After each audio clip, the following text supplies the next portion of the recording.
This episode of Recording Studio Rockstars is brought to you by Isotope, Native Instruments, Roswell Pro Audio, and Atom Audio. You're hearing my voice right now through the beautiful Roswell Pro Audio Aztec tube microphone, mixed through Isotope, Ozone, RX, and Neutron, all on Atom Audio monitors and headphones. Please check out our awesome sponsors using the links in the show notes. Also, please remember to like and subscribe to our YouTube channel because it's a great way for you to help support this show. Now get ready to rock. Here's where I'm different than some of my peers. And as I came up underneath an established veteran that did things the hard way back in the old days, which meant hands on a fader, like VCA, not even moving faders or anything like that. Hands on a fader, making sure, because he didn't want to over compress it, but he wanted it to be perfect at all times. So he got a lyric sheet and slid it in a sheet protector. And then got a grease pencil and paper towels. And he would sit there and listen to the vocal and write arrows up or down. And then he would put his finger on the fader and let it play back and do whatever the arrows were telling him to do.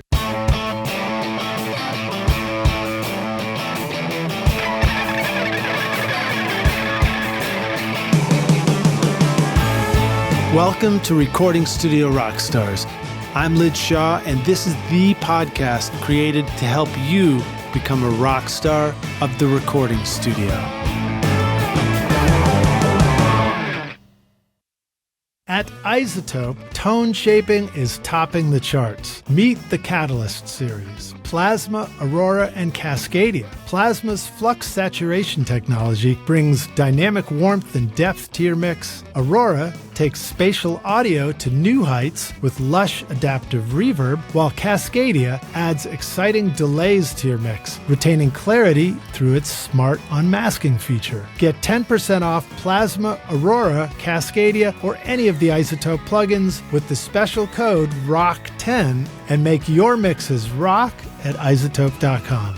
Howdy, Rockstars. It's your host, Lid Shaw. Welcome back to Recording Studio Rockstars, bringing you into the studio to learn from recording professionals like my guest here so that you can make your best record ever and be a rock star of the studio yourself. My guest today is Joe Carrell, a Nashville-based producer, mixer, and recording engineer. Over his 20-plus year career, Joe has mixed and recorded 12, I don't have that many fingers, Grammy-nominated albums, worked on Dove Award-winning songs, contributed to over 38 special #1 charting hits. You like the 38 special? Yeah, that was nice. Yeah, I do like that.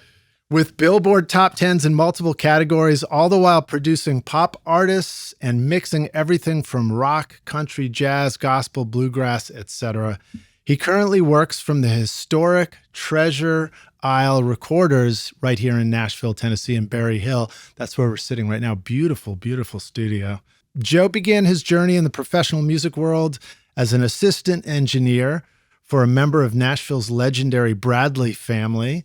With a strong background as a musician and a deep love for recording, Joe quickly became a sought-after expert in the industry. Today, he shares his passion and expertise on his YouTube channel, In the Mix with Joe Carrell. Great stuff if you haven't seen it yet. We'll have a link for that in the show notes.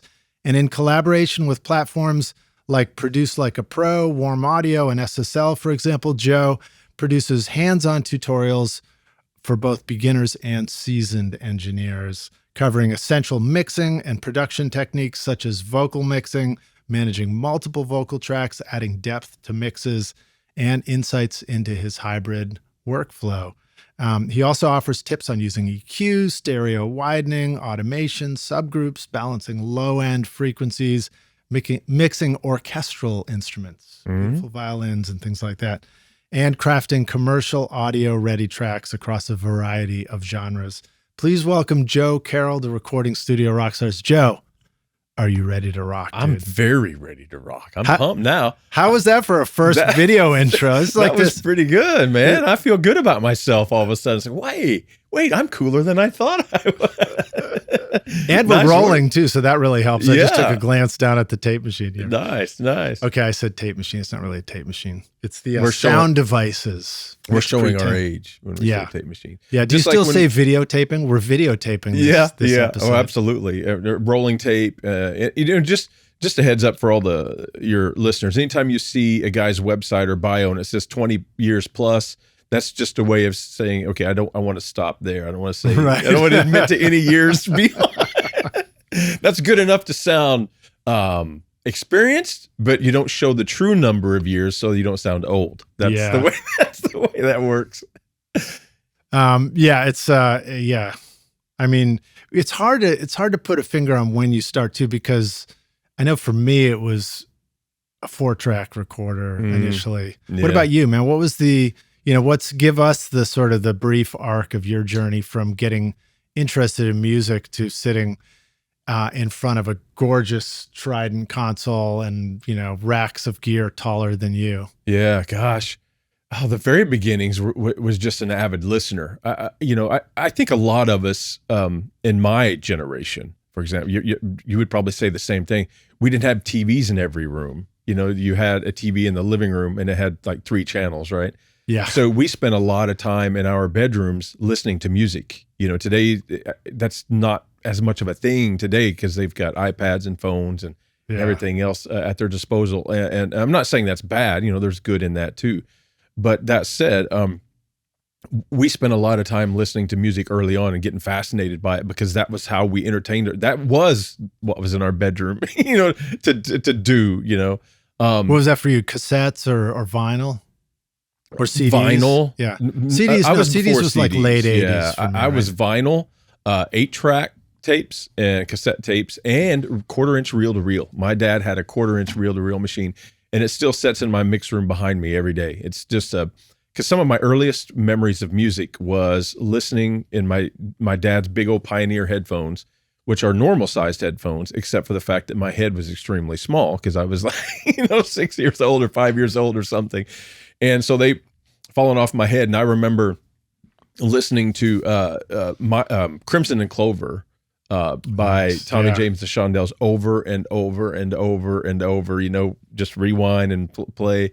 What do you remember about the sound of that? The tremolo. Yes. I mean, it was that's why I listened to it over and over. And the tremolo was the vocal, wasn't it? Or was it the guitar? Or was it the whole mix?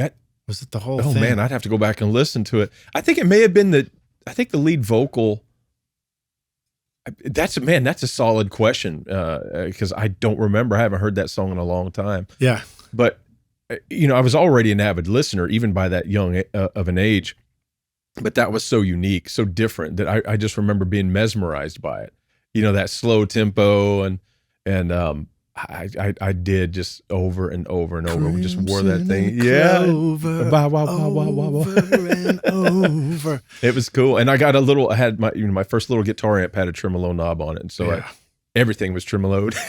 Tremolo is so fun. I mean, it's one of those things. It's like a lot of effects, whether you're producing or mixing. Sometimes you're like, this is so cool, but like, when do I use it? Right. Yeah. Yeah. We were cutting songs this weekend and the guitar player, the tremolo was on and I heard him strumming. I was like, that sounds cool. So we leave it on, but it's, Yeah.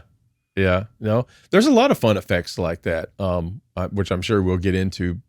But my first instrument was drums. My dad got me a drum set when I was 7 years old. And then I started playing acoustic guitars. I started taking acoustic guitar lessons. I was in 4th grade, whatever age that would be, 9, maybe something like that. Yeah. And quickly realized that, I enjoyed it, but drums was really what I enjoyed. So I started in I think it was in 5th grade in our school.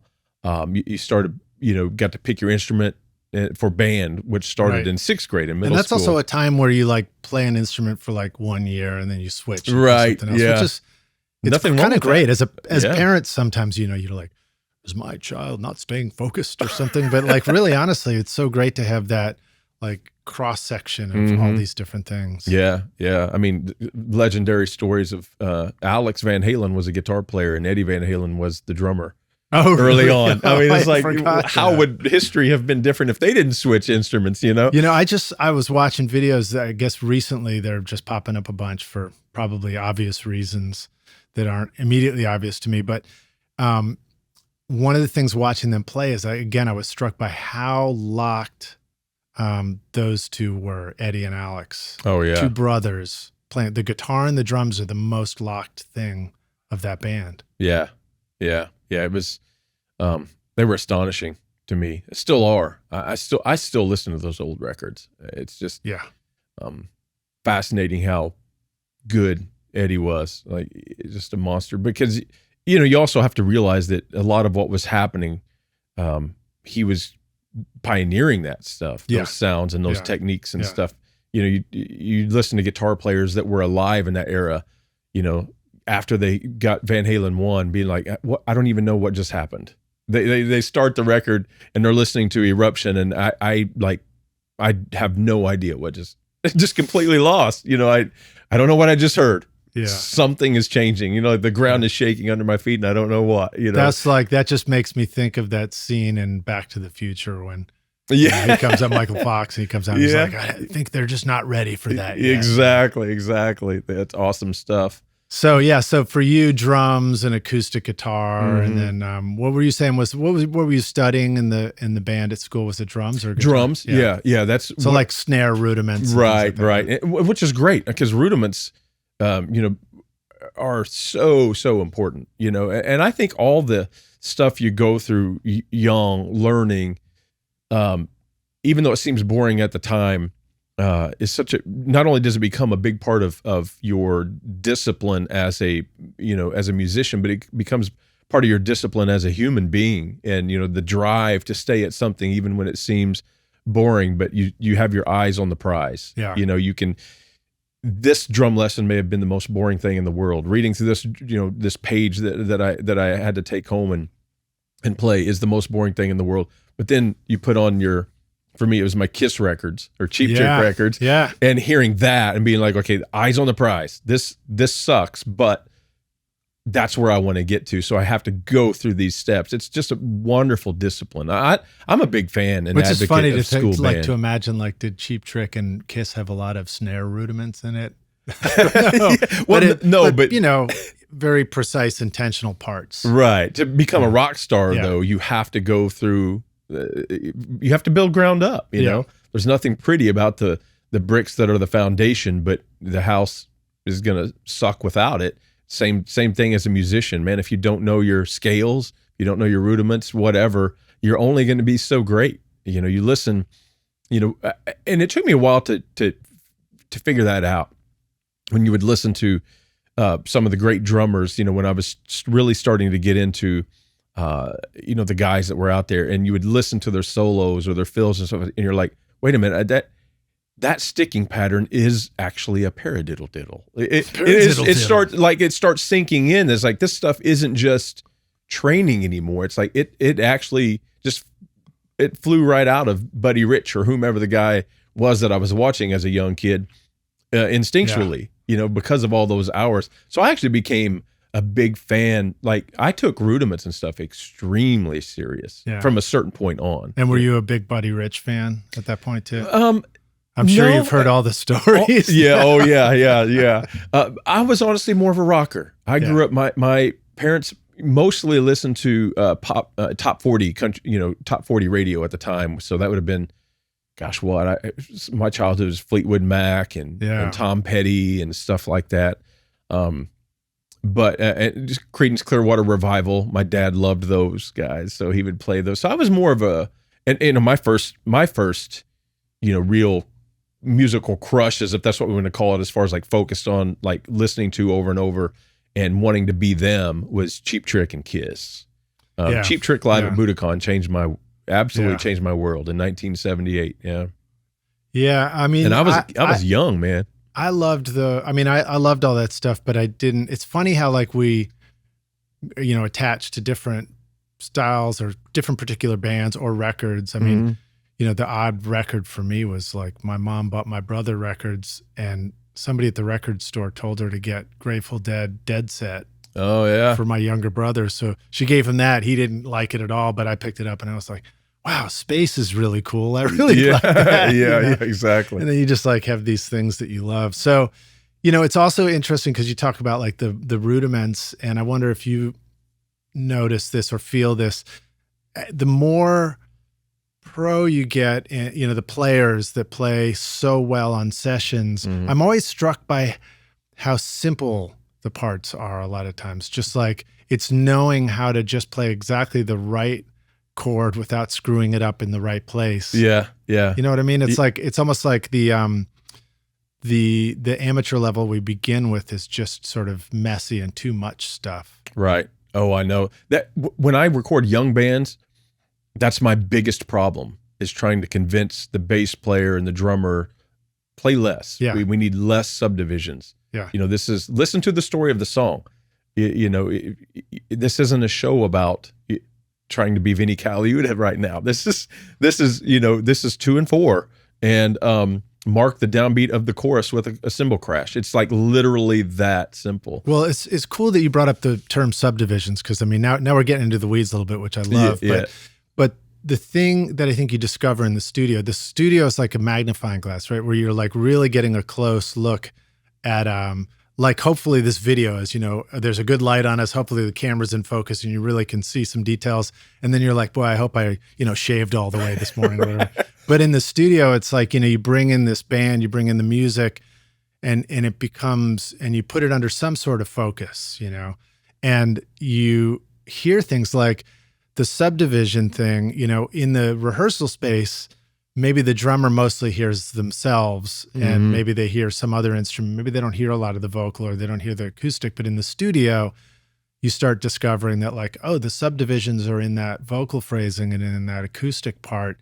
You don't need so many in the other instrument, in the guitar. You don't need all the in-between notes. You don't necessarily need all fancy hi-hats. And all the extra kick subdivisions are making it sound too aggressive and rocky, and that's not the mood of the song.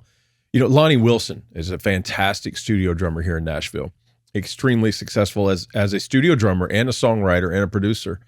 And he's played on tons of hits. Like if you Google Lonnie Wilson, you're going to be like, oh my God. If you know anything about country music, he's been everywhere. That said, he'll be the first to tell you, I made my living off of backbeats and marking scene changes. We're going into a chorus. I'll mark it. Here's a little fill with a cymbal crash. Yeah. Here's the bridge. I'll mark it. I'll play ride cymbal after I do my crash. Like bare bones, not being ashamed of that. Taking the money, and playing what's needed for the song, and not making it about him and making it about drums. This is not a drum feature. This is Chattahoochee by Alan Jackson or whatever the case may be. It's not about the drums being Vinnie. There's time and place for that, but a lot of times that's not. Well, what would Vinnie do? When you say that, like, what does that even mean to you? Well, what do you picture? He gets hired a lot because he's Vinnie. So are you thinking like him playing with Frank Zappa? Or right, exactly. Like, so many of what we see online, where people will record with him still to this day out in LA and film it and then post it on YouTube or whatever, because people like me and my assistant Jackson can't wait to watch it. It's like, that's freaking Vinnie. And when we hear Vinnie, we want to hear Vinnie be Vinnie because we know what he's capable of. Speaking of which, let's mention a skill set here. Jackson's right off camera right here. Yes, he is. He's incredibly quiet right now. Yes, he is. Yeah, he knows. Rock Jackson. He's also got his laptop ready and waiting. So if we need an answer to something, you may hear a voice come off camera just giving us the answer. The key, because you'll be able to verify this. The key to being a great mix assistant is being able to be extremely quiet. Is that not right? Right. You have to know your technical stuff, but when it's not time to chat or it's not time to talk, you just be very quiet. Yeah. Yeah. Well, there's variations to that, being quiet in the studio. So some of the things I only realize years into it as the one sitting up in front of the speaker. So for example, when I have a band in like I did recently, and I put great value on, I just listened loud while I was out there playing a guitar part, and I'm coming in to comp it. And all I have to do is focus on timing and tuning of these parts. I do not need the speakers loud. So I am turning them way down to work. And I love to, I didn't, when I was young, you think you want to crank it up all the time, but as you do this for a long time, you start to really appreciate working at low volumes, especially once you put in good speakers and can hear what you're doing. And there's lots of reasons for it. Lots of reasons. Yeah. I mean, your room, any error that exists in the acoustics of your room is magnified with volume. Yeah. So low volume is more accurate. Your focus level is more. the things that should be in the forefront are in the forefront. Longer work days without hearing. By keeping the levels down. Yeah. Longer career. I mean, there's a lot of reasons. And then, so I'll sit there and I'll turn it way down, and I'm mentally going into like extreme focus. But then the people who are in the room having a good time, they're like, oh, the speakers are down. We can start having a good party. We want to get excited about it. And it's like, man, you guys got to shut up and get out of the control room. Please, the potato chip bag in the lounge, please. Yeah. But like the smallest thing will distract you. Somebody shuffling, just not even realizing that they're making a sound. Yeah. But, and yet when, previously I was that guy making too much noise. Oh yeah. We've all been that guy, because you get involved in a conversation, you just kind of forget where you are for a minute. But when we have the same problem here. As big as this control room is on tracking days, when I'm trying to work with my assistant and the guitar player or whomever it is about punching. So the drummer's done, the bass player's done, a lot producers in here, they start, even though they're highly paid professionals that have 30 years or whatever of experience, you'll forget from time to time. And you're like, I can't hear the guitar player trying to tell me what punch he needs. What bars in verse 2 is that he needs? And you have to, either intentionally talk really loud so they hear like, oh crap, I need to quiet down. We all do it. It's human nature. But Native Instruments introduces the new Complete 15 bundle featuring Contact 8, offering versatile synths, sampled instruments, and innovative effects. Perfect for creating everything from emotional scores to dance floor grooves. Contact 8 includes exciting new creative tools like chords and phrases for inspiration, the Leap tool for dynamic looping, and Conflux, a hybrid instrument blending organic and synth sounds. The Complete 15 bundle also includes updated Massive X and Guitar Rig 7 Pro and AI-enhanced Isotope Ozone 11. Use the code ROCK10 for 10% off at nativeinstruments.com. You do bring up an important topic, which is communication in the studio. And we're talking particularly about classic studio settings with a band. You've got people in different spaces, different rooms, there's a control room.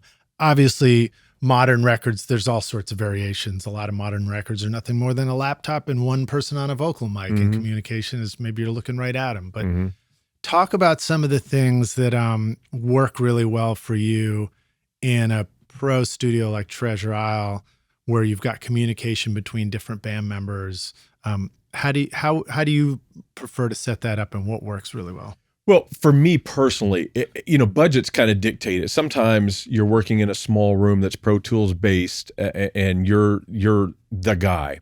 You're the lead engineer, you're the assistant engineer, you're the tape op, you're the communication and everything. But what I hope to have most days when I go to the studio, especially a studio like this, is I want to be the lead engineer. So I want to get the sounds, and I want to set the tone for the control room. I want to be the communication guy, because I'm right here with the button. And so it's easy, and I have a chart in front of me. And then I have my tape operator, my assistant engineer, over directly to my left, and they're listening. They should be listening just as intently as I am. So, and that's hard to do. Yeah, but as an assistant, it's hard to do. Right. But good assistants can, develop that skill, which is part of the skill they need to take this chair someday. And so it works like a well-oiled machine. Or orchestra days are, like, for example, are really intense because those people read scores. They're not making anything up. They're reading predetermined parts, and they know these people do this. Cities like LA and Nashville and London, these orchestras work every day in the studio. So they have a system, and the system is they play it down, and they know, like the cello player knows, I need bar 15 and 16 one more time. Everybody does that. And so they start calling this stuff out. Well, they're being paid by the hour. And so the labels and the producers have budget, concerns because they're paying not here a lot. Just for the pizza? No, not at all. But they've got to, usually they have to get a lot of music done. That's just the way orchestra sessions work. A lot of music done because it's an expensive day. You may have 12 players out there. You may have 20, people writing the scores, the copyists. I mean, it's a very expensive day. so we have to be, me and my assistant and whoever first chair is out there, who whether it's the arranger or first chair violin, that kind of a thing, are just spitting out bar numbers, just bam, bam, bam, bam, bam, and that's how we get songs just ripping.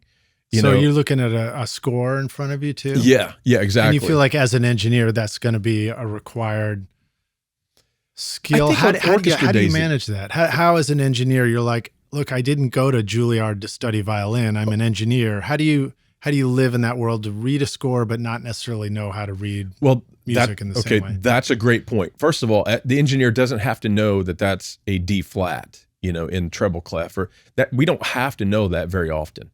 That's between the arranger and the players. Yeah. But what we do have to know is when we look at the score, we see they play bar 1 through 5, and then they're out again for 16 measures. Okay, time is money. So I have to be able to tell my assistant, I say, hey, after bar 5, push stop, and then we're going to, if they play 3 passes, we're going to triple stack it, all bars 1 through 5. Then I'm going to say, depending on the tempo, I'm going to say bar 14 for 16.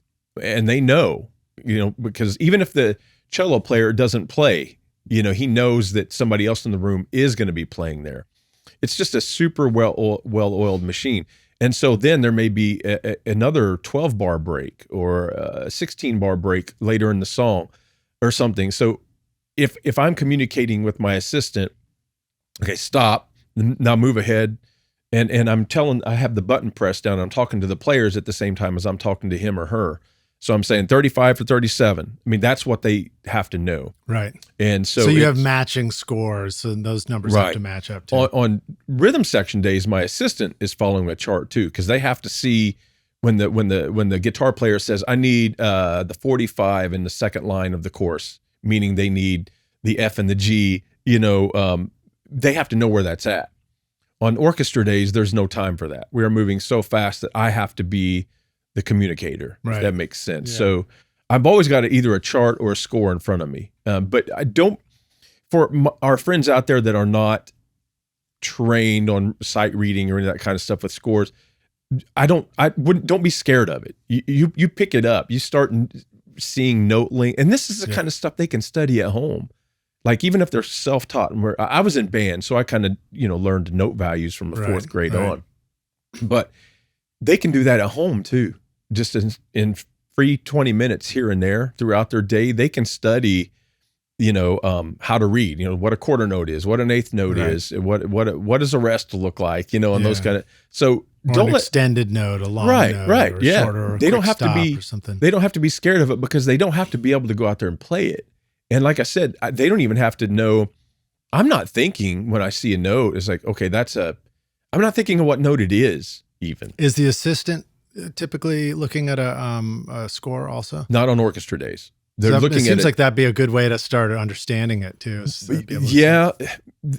But maybe they're too busy looking at they've got there's a lot of buttons pushing, going on. Boy, I'll tell you that the button pushing that drives me bananas is the talkback button pushing. Right. When you're like, every time you stop something, you have to hit 5 buttons, and then the guy behind you talks, and then you hit 5 buttons, and then the other guy talks, then you hit 5 buttons, and the guy behind you talks. Yeah. And then you hit the wrong button backwards. How many times have you turned off the talkback and then said a whole really important thing to the person, and then you turn it back on and thinking you just turned it off? A million times. On those consoles that had latching. Remember that? Oh, yeah. Where you it could be stuck on or true momentary or whatever, and you can actually get yourself in trouble doing that. Oh yeah, because you said the wrong thing. I learned that. I've seen that happen.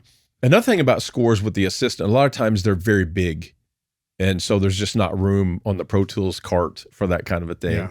Yeah. So we usually spread them out across the console. So if they really need to see it, they can. Certain studios are wired up differently. Ocean Way, for example, when I worked there, the house assistants always have the score in front of them, and they're helping me keep track of all that stuff. But here, there's just not room for it, so I don't require my people to read scores, along with me. They need to be able to read them because they have to be able to step into my chair at times. Yeah. But again, I really recommend people that want to be if they're watching this and they're like, man, I really want to move to a town like London or Nashville or LA and really be a successful tracking engineer get to do orchestras and rhythm sections and all that kind of stuff. That's just one of those things that I think they should take serious, but not be scared of it, because it's not scary. It's really not. You just don't know it till you know it. Yeah, exactly. It's not scary. And I mean, with so many of these things, just being dedicated, incredibly quiet, like Jackson here to my right, and also just being like a good person and being very helpful. Don't you feel like a big part of getting rolling initially, whether you were aware of it or not, was giving everybody that you were working with or learning from the impression that you cared a lot about what was happening? Absolutely. And that you were like dead serious about making it work well for them? Absolutely. I can't say it enough. I can't stress it enough that to be in a room like this, to come in as an intern is one thing. Every studio takes people that graduate from Full Sail or Crass or Blackbird or whatever, and that's part of the deal. But you don't want to just get into that room and observe once or twice, during your semester of internship. You want to stay in the room. Yeah.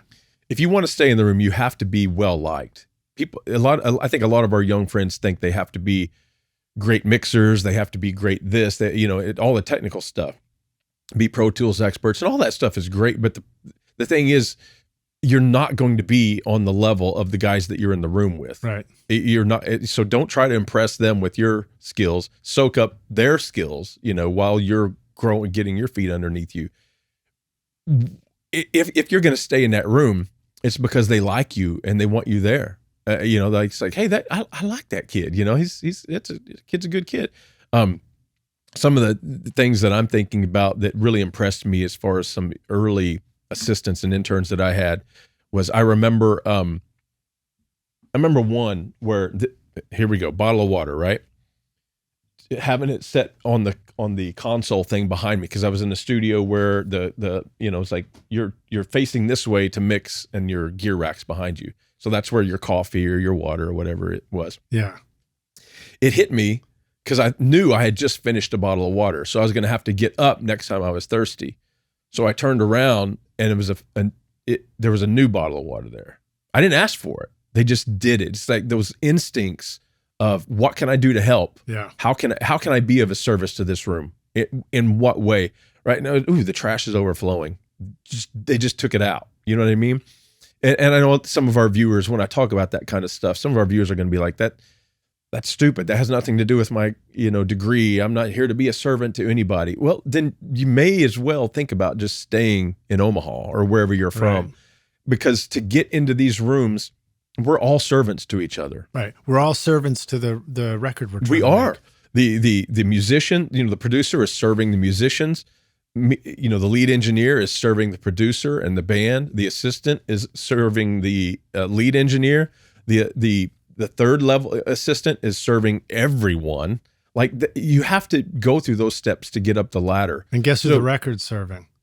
Yeah, It's exactly. just the listeners. Whoever's on that final end of listening to that, that's who you're serving. 100%. Right? I mean, if you think you're too good to be a servant to somebody, the music industry really is not your. Maybe if you're an artist, but if you want to be on this side of it, because this is a very service-based industry. Yeah. Well, I mean, you chose obvious topics like bottle of water and trash and, cleaning bathrooms or whatever. But let's pick some other ones that just maybe make more sense to people right away too. So for example, how often I hear musicians trying to figure out, like, they'll say something like, oh, I need to make a change to this, or like, oh, this pencil's not really working. And it's like, that's your opportunity. It's like, leap out of your chair. Absolutely. And deliver a sharp pencil to that person. Absolutely. Immediately, because they're trying to get the song tracked. And it's like, these little details are all just part of getting to the finish line and getting the song recording. I tell all my, and Jackson will attest to this, every assistant I've ever had or intern, I tell them we as soon as we see a musician on tracking day arrive, we instantly go out there and ask them what we can help them with. Yeah. And that goes for me as the lead engineer or whatever.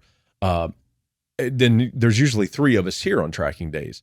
I'm out there with them if I can be. Maybe I'm doing something in the control room. Maybe I'm getting drum sounds, so I can't walk to the guitar player's car and help him carry in, the 8 electric guitars or acoustics that he brought that day. But they can, and that makes an impact on those players. Yeah, it does. you will get hired more and more and as a studio, it's like, man, their staff, they're so friendly. They take care of me all the time. They're always asking, somebody mentioned coffee and they're like, can I get you one? As they help me carry in my instruments, they help me carry out my instruments. Like, people remember that kind of stuff. Yeah. Do you like cream in your coffee? Yeah, exactly. You want to be successful. One of the things I have noticed, this is maybe a tip for future assistants, is the definitely help. So whoever it is that you're there working with, like you, Joe, like if I was assisting you, I should know that you're very busy. You're up at the speakers.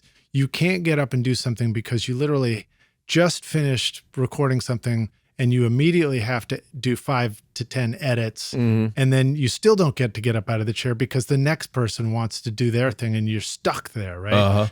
And the assistants should recognize that. And so that therefore, that's why it's so super helpful for an assistant to go, help park the car for so-and-so, or like bring in the stuff or get the food, or, set up lunch with utensils and napkins so that everybody can just sit right down and eat. Right. That's why it's so helpful. But the other thing, and then, cleaning up glasses and taking out trash. But one pro tip for the assistant is also recognize that because Joe was so busy, he actually didn't see you do it. So in an appropriate, discreet way later, you can mention like, hey, man, I got the dishes for you. We're good to go. Just something like that. Because I've had that happen to me where like, it's easy when you're producing and engineering to remember the things that don't work. But if you weren't aware of all the things that work so well, you might not remember it later. Right, right. That's true. So it can be a little bit helpful. And most of us that run studios, we have a certain set of like a checklist at the end of the day or whatever. We just know we're going to have to go through. It's called trying to get out the door and get home to dinner on time. But you notice what's done and what's not, and who did it if it's done. And the thing is, I know it doesn't seem glamorous. It doesn't. And you know why it doesn't seem glamorous? Because it's not. You're right. Cleaning a toilet, washing dishes, going to Starbucks and picking up an order, that's not glamorous. Yeah. But it's your doorway to here. But what is glamorous? Like, what are the glamour moments that you enjoy? Well, as your career develops, there's lots of them. Yeah. But the thing is, there's way less of them than people assume. It's like you're in the studio every day in Nashville and you're recording, this great musician and that great musician and, get those plaques on your wall and all that kind of stuff. Yeah, that's all cool. But I also spend, a lot of 12 and 14 and 16-hour days all alone in a dark room all by myself on weekends, on holidays, even 4th of July's, Labor Days, Memorial Days. The number of beautiful days outside, the number of like gorgeous spring days in Nashville that I've stepped out and I was like, oh man, I missed another one. Right. Yeah, exactly. But really to be successful in this career path as a musician, producer, engineer, because it's all the same. It's a massive sacrifice. Yeah. From that when you're in high school, the time spent in the practice room instead of going to all the sports games or hanging out with your buddy or whatever, because it's like, you have that drive. I can't achieve what I want unless I'm in here playing my drums this many hours a week or whatever the case may be. Although that goes with you throughout your whole career. Locked in a room with a click track. Exactly. You have to love it. You just really do. Does it get old? Absolutely. Especially as we get older, you start thinking about all the life that you missed, but at the same time, you're doing what you love. Yeah. And if you wasn't doing this, you wouldn't be happy. Like this is all I know. I've committed my whole life to this. Yeah. If I was working, because I did on, this, I didn't get right out of college and be immediately successful at this. It takes a while. It takes time. So I had to work a lot of other jobs. And what are you doing while you're at that job? You have a lot more free time. Right, because it's 9 to 5 or it's whatever. You're listening to that record. That gets you so exactly. To hit the studio. What are you doing when you're not, at work, or even when you're at work? You're thinking about wishing you could be in a room like this. You're exactly right. You're listening to a record, thinking, I wanted to be there when it was made. Well, I was thinking when I asked you the glamour moment, I was sort of thinking of those times where the work is done. The end of the day, those moments that do show up where you're just all hanging out and you press play and you listen back to what was done. And those sort of are the glamour moments for me. They're just it's so thrilling to hear it all play back when the whole event felt like you were on a club soccer team together and you all scored a goal, or something like that. Well, that's a good point because, I mentioned how much unglamorous there is because there's a lot of very unglamorous. You're not working with celebrities every day in this industry, things like that. Celebrities are kind of a pain in the ass. They can be. But that said, not all of them. No, not at all. But that said, okay, so I'm a lot of my career is as a mixing specialist. I get stuff from all over the world sent to me that I didn't record to try to make it sound like a record, and I love doing that. I mean, it's who I am at my very core. So no matter what the tracks sound like when I start, whether they're great, whether they suck, whether they're in the middle, whatever the case may be, whether I spend 2 hours on that song or whether I spend 8 on that song, at the end of it, no matter how much of a grind it was to get there, at the end of it, when you listen back, and I start my screensaver so I'm not seeing any Pro Tools meters or anything, I'm a listener again. When you listen to it and you're like, man, that sounds good. Those little moments. Yeah. That I live for those. I mean, absolutely live for them. I would never get that out doing anything else. And it's true. Sometimes you feel that way, and then you turn around and you're like, man, did you? Oh, shit, I'm here by myself again. Yeah, exactly. Are you recording your own music or other people's music in your studio, but you're having trouble figuring out how to get your mixes to sound great? Do they sound weak and distant or lack punch and clarity? Well, I've got a gift for you to help you take your mixes from sounding like basement demos to sounding a lot more like professional mixes. And it's my free course called Mix Master Bundle. This course will show you how to get pro-sounding mixes from your home studio with free and stock plugins in Pro Tools. And the best part is, these mixing techniques will work for you in any DAW, whether you're in Logic, Cubase, PreSonus Studio One, Reaper, or anything you can think of. Are you ready to make your best record ever? Then go to mixmasterbundle.com to get started for free now, and you can find the clickable link in the show notes of this episode. Sometimes as challenging as this career path is, as all-consuming, life stealing, because it really is. All that to say, said, there's constantly moments where I push play on a track, and I'm so, grateful that I had the opportunity to do it. Yeah, it's a big deal. Yeah, I've felt that many times, and I like at this point, one of the thrilling sessions for me is going in and doing like a power weekend with the band. Like I like getting a bunch of people together in the studio and all really just giving it your all for a focused length of time. And, you coming up on the end of the session. Mm-hmm. And so there's your decision maker about what overdub you do and whether it's good enough or not. It's like, keep moving, I just like those things. And, all sorts of different sessions have different benefits, One's working for a very long time on a piece can also be incredibly rewarding because maybe you really dial it in the way you want it. But it's, it is that group collaboration that's really kind of wonderful. Most engineers and musicians will tell you that the non-glamorous jobs. So some days you get to walk into a great studio that's got a great staff and assistant, and every mic is set up per your specification. Every patch is done. I mean, you've been there. And you're working on something really cool, and it is a kind of a glamorous day. But what most of us would tell you, a lot of our chops, as far as our skill set, like how did we get good enough at what we do to get hired on that glamorous job? Right. Is those unglamorous days where you're working with a no-name artist or artists, and you're having to slam out as a player. It's like we got to get like 12 songs done today. Yeah. And so they're deciding what passes. Their accuracy, number one, and their has to be on point. So it's like that's their schooling for the great stuff. Yeah, is the not great stuff because they still have to sound great. They can't phone anything in. They have to nail it fast, and same with engineering. We've had days where I've had to get drum sounds on the entire kit in just a couple minutes. Those aren't glamorous, but those are what makes you great at your job, because you're just like, okay, I gotta be able to do this. I gotta be able to focus and meet the producer's, expectations, because he wanted to be started by 10, and it's 10:57, and the drummer just sat down, and like if I'm going to please him, I got to have the drums sounding great in 3 minutes. Count it off. Let's do it. Yeah. And I love doing the 12 songs in one day things for that reason too. Although I do notice in my own experience, it goes something like this.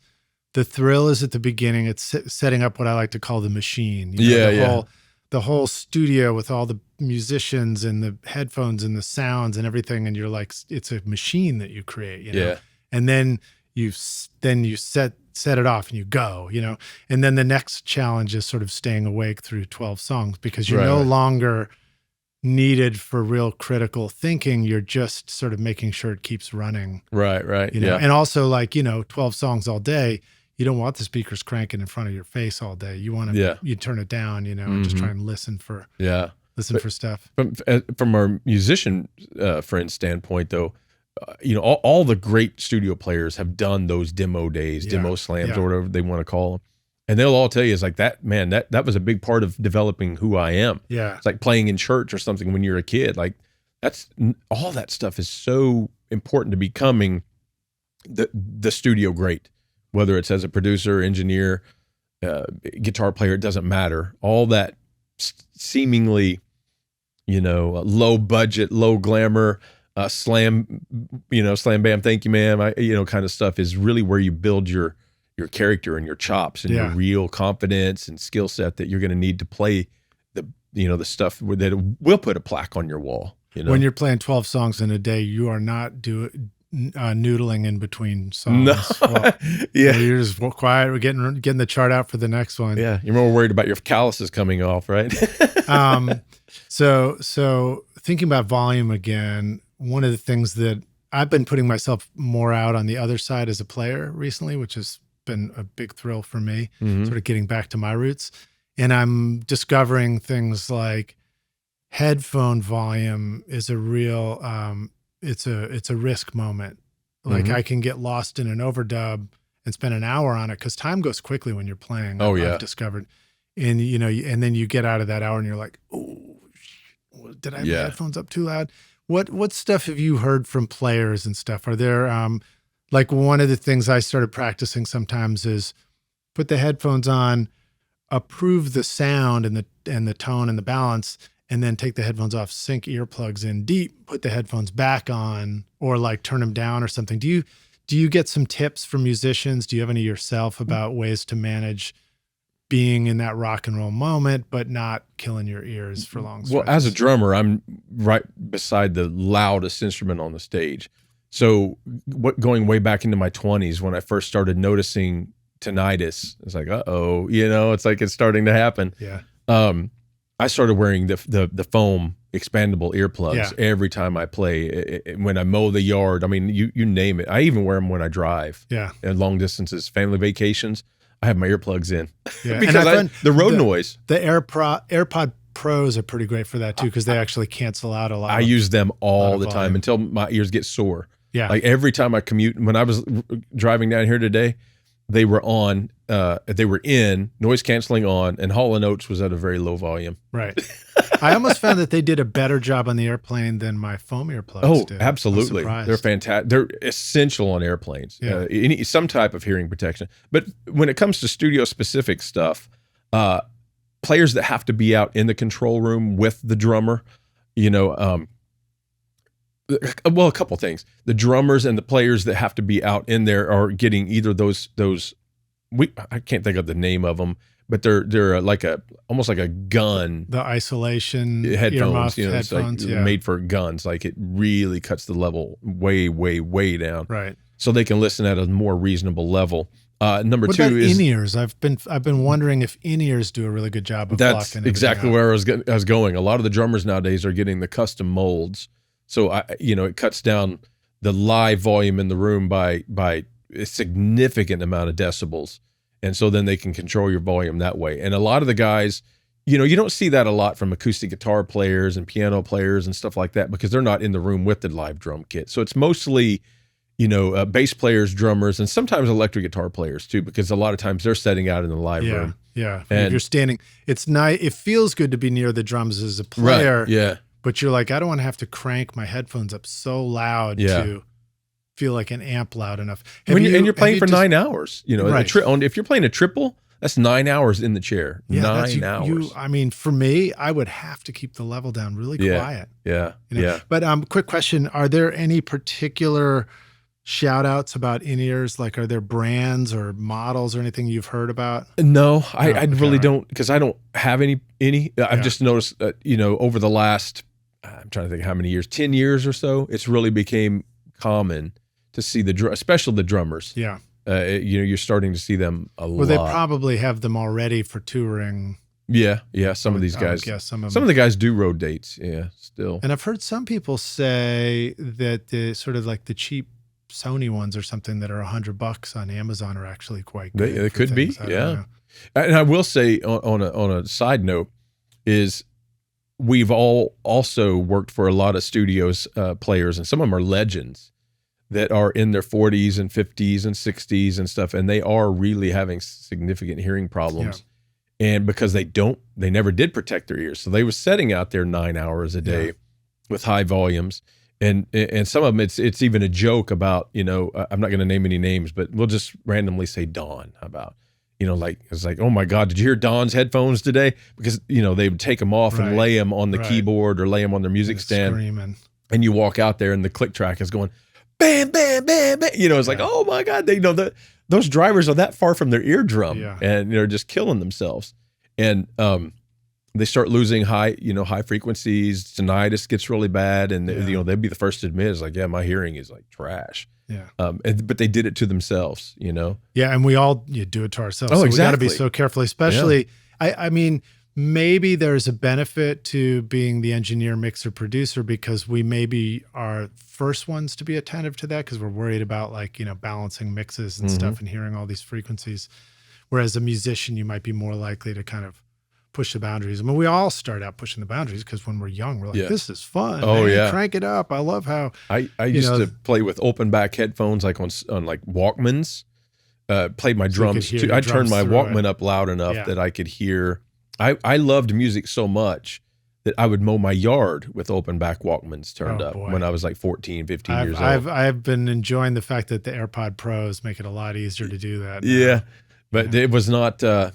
I don't advise doing that, by the way. Is you know, I wish I had those years back and knew what I know now. Yeah. But you know, for us, it's the hours that we work. Yeah. You know, session days, the producer, the artist, they want to hear their music fairly loud in the control room a lot. And we just, as engineers, you just have to deal with it. Again, a service-based industry. So what about that? Because I've got some thoughts about that. I've you know, accumulated some other anytime we can ideas. Because me and my assistant are always thinking the same thing. So anytime we can, they get caught up in a conversation, they leave the room, whatever, we turn it down just a little bit, you know. And when it comes time for the final listen back, a lot of times we leave the room. Yeah. You know, it's like, hey, you know, I step away from the speakers all the time. I like to turn it up and I just walk towards the kitchen. Yeah. I always tell my clients to say, hey, I'm not precious about these faders. You know, there's engineer stories of guys that are notorious, like, you don't touch his faders. You don't electrify them so they'll zap somebody and knock them out. My faders are anyone's property. So, if a producer or an artist wants to come up here and sit and turn it up to, 100 decibels, whatever they want to do, and they want to get their hands dirty on the faders, by all means do it. I'll give them a good, what I think is a good rough mix.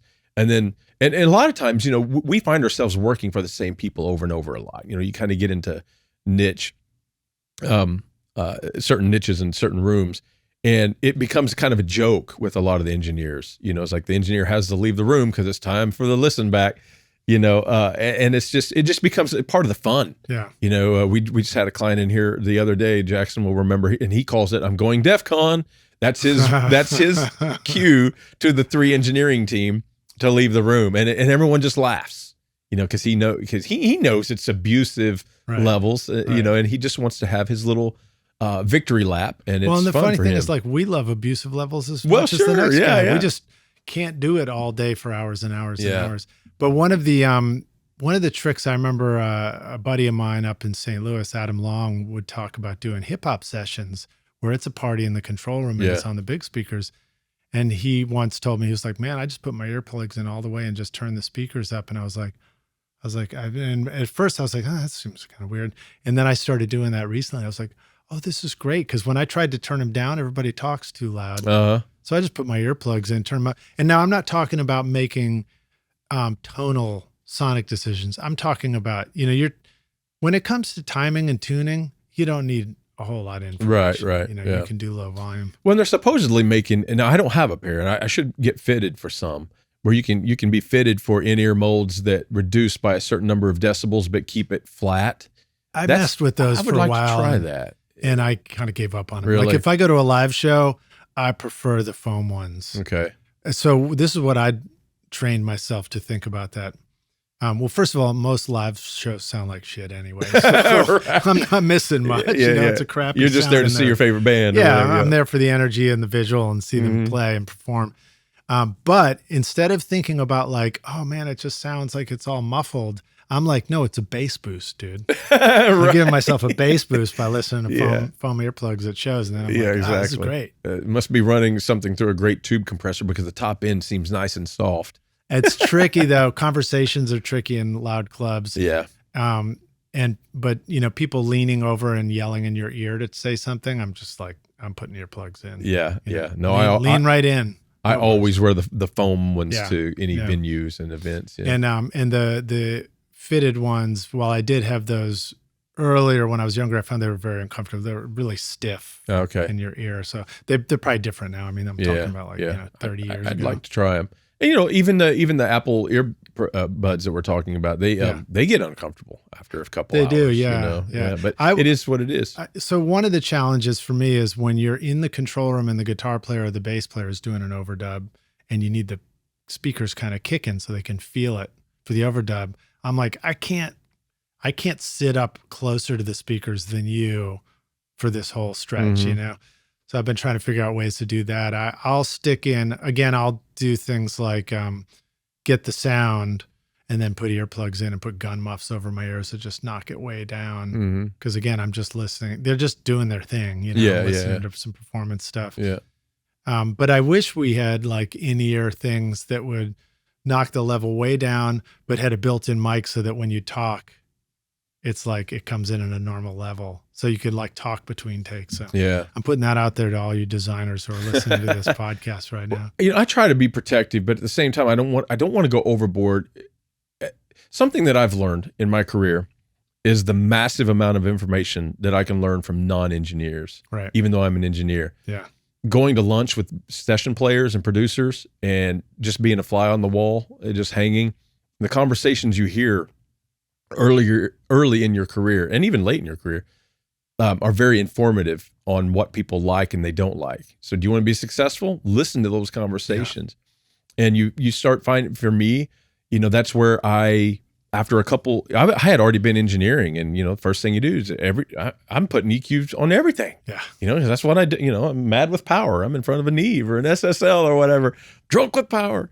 And I find out at lunch that electric guitar players don't like that at all. Like they know their heads and their speaker cabs and their guitars, and they want to be able to dial in the tone, knowing that what they're hearing is them. Yeah. They don't want to hear 6 dB of boost at 5K on an API. That's the worst thing you can do for them. All it does is screw them up. They may be too polite or kind to, they're professionals. They're going to make it work. But that's when I was like, okay, that makes perfect sense. I didn't even think about it. Piano players hate being over compressed. Most of them don't like any compression on tracking days. They're professionals. You think, well, I compress piano players all the time when I'm tracking. They never said a word. Well, they're trying to be professional, but they want to hear, they're playing a very dynamic instrument and they want to hear that dynamic. So many different things, little things like that I learned. But another one was, I've heard multiple times producers and stuff talk about, we could go over to whatever's never, whoever's place, but he just won't turn it up. He like, I can't hear. It's just blah, blah, blah. I'm like, oh God. It's like, I want to take care of my ear. So how do you find that balance? Knowing that it could cost me work if I'm seen as a diva behind my back. They're talking about me. It's like, Carroll won't turn it up loud enough to, so we're going to go somewhere else. That's where the art really comes in, right? It's how to balance this stuff. It's like, okay, how do I protect my hearing, but at the same time, make it enjoyable for the clients? I think the right answer is sometimes, for me at least, the right answer is sometimes me and my assistant are going to get abused a little bit. Yeah. We're going to be putting in a 9-hour day, and we're not going to like the volume that it's at all the time. Yeah. But we're being paid for our service, and we're going to give them what they want and take care of it the next day if we can. Does that make sense? Yeah, totally. Isotope is truly amazing for mixing and mastering your music, like the new Isotope Plasma plugin featuring flux saturation, which helps you sculpt the harmonics in your sound, enhancing the excitement and clarity of your tracks and mixes. And Ozone, with its built-in mastering assistant, helps you analyze your mix, suggesting all the settings you need for a professionally mastered result based on your chosen style of music and EQ curve, or reference a specific song if you want. Ozone features sophisticated yet simple modules like clarity and impact, low-end focus, stabilizer, imager, exciter, and spectral shaping, along with powerful dynamic EQ, compression, and limiting, allowing you to adjust the settings to your taste so it sounds incredible. And with the magic of master rebalance, you can even manipulate the vocal, bass, and drums separately at the mastering stage. Use the code ROCK10 to get 10% off Plasma, Ozone, RX, or any of the fantastic plugins at isotope.com. Howdy, rock stars. We're back now for the jam session, aka the second half of the show. My guest today is Joe Carrell joining us here. We're right here in beautiful Treasure Isle recording recorders. How do you guys pronounce it? It's really not Treasure Isle anymore. Oh, it's not? Okay. No, it's just kind of unofficially. People still remember that name, but the guy who owns that name and used to manage the building is not involved anymore. Is it Joe's Jam and Jump Joint? Yeah, why not? It's like people call it the old Treasure Isle. What used to be Treasure Isle, Joe's Place, whatever the case Joe's may place. be. Yeah. That's pretty good. You can have a little sign with an arrow. Yeah. Flashing. But now, I don't own this. So I should say that anybody that wanted to work here, if you're like, man, that seems like a cool room. I think I might want to work in there, record something. Just hit me up on Instagram or Facebook. We'll have all that stuff. link right in the show notes. I'll book you time in here. We don't have an official website or anything, but all that's in the plans. We just got there's a lot of reasons. Great place. So Joe, you ready to jam? I'm so ready to jam. Well, so let's jump into some mixing stuff a little bit, because I know you got a lot of cool thoughts about that. Mm-hmm. Your videos are great. Thank you. You really, I don't know if did you start, was it like around 2020 that you really dove in and started doing the video thing? Maybe it was around 18. Okay. So earlier than that. Okay. Yeah, it was pre. That's certainly when you and I did our first thing. I think we did a studio tour. During COVID. One, yes. Right. Yeah. And you've since, I think, made a ton of great videos. So you're doing them for your channel. You do them for Produce Like a Pro. You work with different companies helping to highlight their stuff. Yeah. Some of the stuff that I've seen that I thought might be fun to ask about, obviously our audience loves seeing, the beautiful Triton. Is that an A range behind you? No, this is an 80, but it's a rare 80. Yeah, it's a big 5.1. Yeah, it's a 5.1 80. Oh, so you can mix and surround. You can. Wow. Yeah. Yeah, the Triton 80 series, the times that I worked on it, my takeaway was like, wow, this is a great rock and roll console. Mm-hmm. It just had a immediate. it had a real punch to it. Yeah. And that was really nice. And all the outboard gear is so cool. But obviously we live in a world of software too, which makes a lot of things possible. Harrison Mixbus was something I saw you making videos about it, maybe even recently. Yeah. Talk a little bit about that. What is that a tool that you find yourself using at times? Well, I should say I'm fairly new to it. So I'm a Pro Tools user. I think a lot of people don't like to hear this, but when you get to a certain level, you have to be, because that's what every studio that you walk it's like into. Speaking the same language. It is. In a place. I mean, you walk in any studio in London, New York, LA, whatever. If it's a legit studio, that's what they're going to have. So you just have to know it, and you're going to receive sessions as Pro Tools files, and you have to be able to send them back, as Pro Tools files, all that kind of stuff. But that said, I know the guys at SSL extremely well. Developed a great relationship with them. And because I'm a huge SSL fanboy. I mean, I'll just admit it. Like, you spend a lot of time on an actual SSL console too. Yeah, I love the 4K and the 9K both, and duality. I've got to use quite a bit of each one of those, and that EQ to me is if I could only have one EQ the rest of my life, it'd be that. Which one? Probably the E series, the 4K. I just freaking love that. But also the 9K, because the extended top and bottom. But that's not just necessarily the EQ's fault. That's a combination of the whole circuit that has more top end and bottom end. Well, let's rewind a little bit. So the SSL plugins that are available now, the Channel Strip 2, I think that's the one that I'm using a ton. Yeah. And I think, is that modeled after a 9? That's most like a 9K or something like that. 9K, yeah. So it's going to be the fullest range, the lowest octave. The EQ has the E button, but then there's also the 4K E, right, which is gorgeous, and that goes back to very early 80s. Yeah, that's the like 4K E, like kind of Phil Collins. Well, the original one was the 4K B.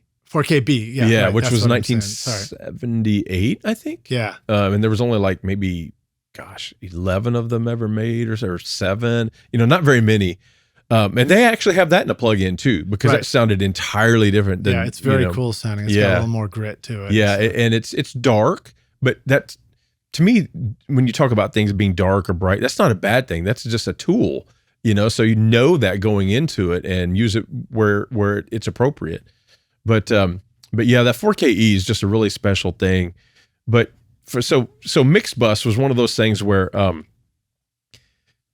Produce Like a Pro had me go to the Harrison facility because it's here in Smyrna. Yeah, it's in Smyrna. So it made logical sense for me to go tour the facility and get a look at all their, they had come out with a new 32C console and all that kind of stuff. So while I was there getting the speech for the products, as part of the tour and things that was going to air on Produce Like a Pro, they showed me Mixbus, and I remember especially immediately thinking, you know what? I think that's the most clever, intuitive, inclusion of Atmos that I've seen of any. Right. You did mention that in a video that you thought it was integrated really well. It very well. Even with the console, with that 32C console, that stereo or the master pot, volume pot is a 7.1.4 pot. Right. It's like, wow, like that's brilliant. Why is no one else thinking of that? Anyway, all that to say, I told him, I was like, I'm really interested in trying this. I'd like to do a couple mixes on it. And so a little while later they reached out. I was like, hey, if you really want to try this, let's do it, and let's film it, and we'll make a thing of it. And have you been messing with some Atmos mixing too?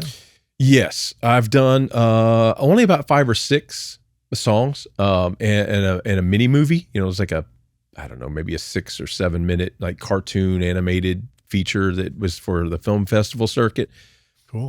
All that to say, I don't have an Atmos room yet, but I am installing one now. In fact, Jackson and me were unboxing and setting up, assembling speaker stands and measuring for cable last week. So the speakers, not the overheads, but the speakers are in place. The 7.1. We just got to install the 4 now. So it's it's not only the future, it's the now. Yeah. If you go to Apple. And other streaming services, Spotify, it's coming to Spotify. Labels are demanding it. Apple is saying if you're going to get featured on playlists, which every artist wants, it has to be.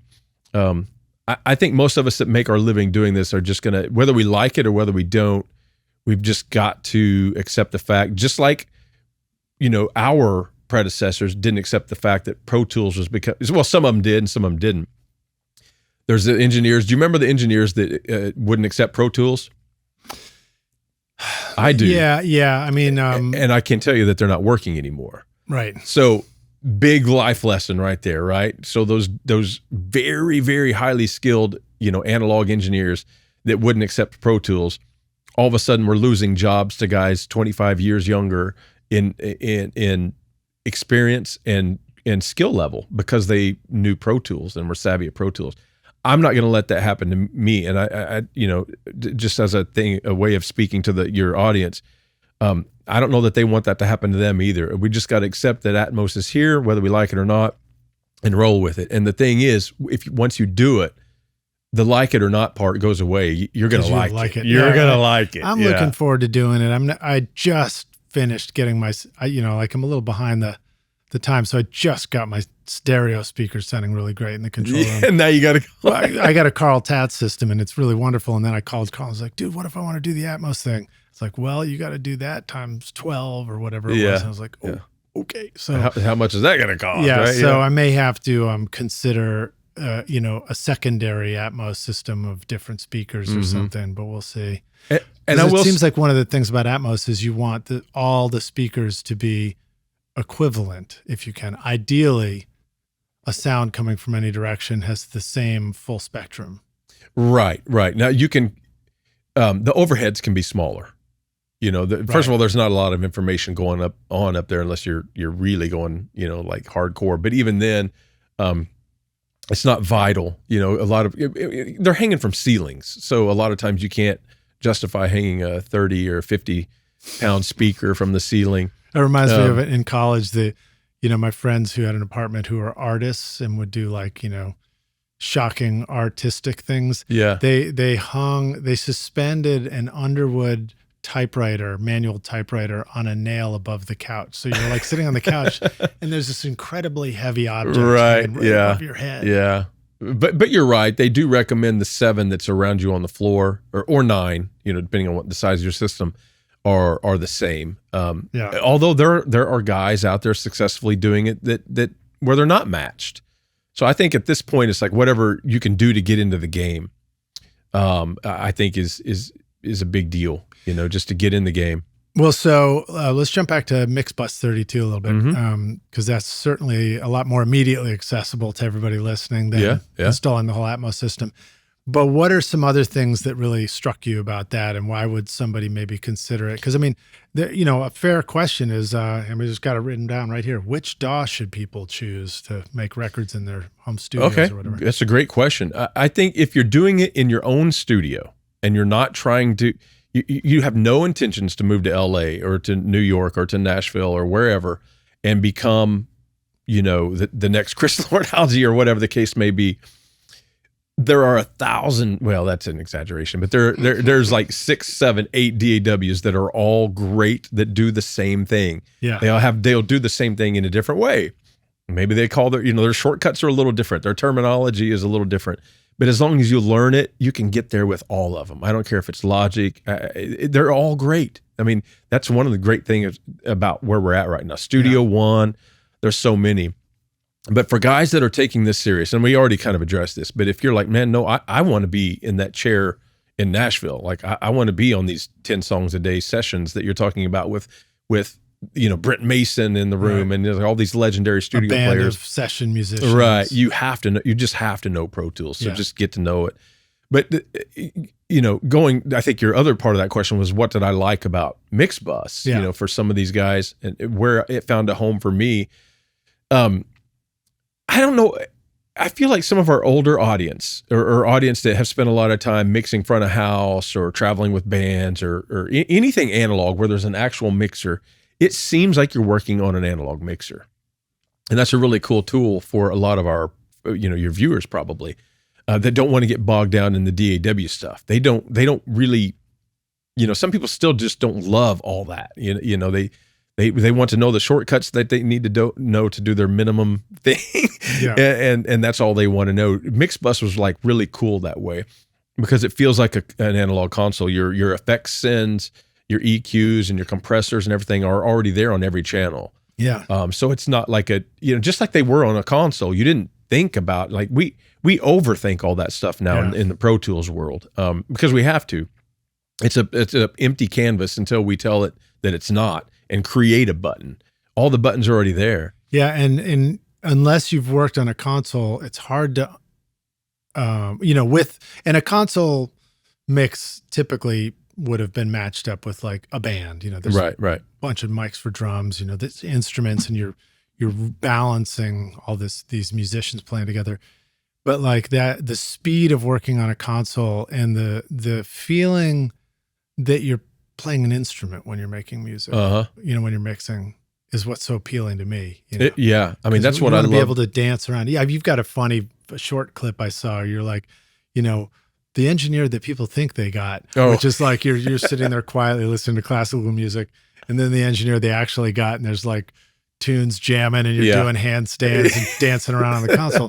That is what it feels like when you're really having fun mixing and making music, is you want to feel like you're dancing around, Analog consoles I just think they're fascinating, and they're a power piece. I mean, you feel when you're the lead guy on a session and you come into whether it's a room you've worked in 100 times or a brand new room, like when I go to Ocean Way a handful of times a year, biggest Neve in the world. I mean, you feel like you're Bob Clearmountain driving a Ferrari. I mean, it's like, man, I'm untouchable. I'm the king of the world.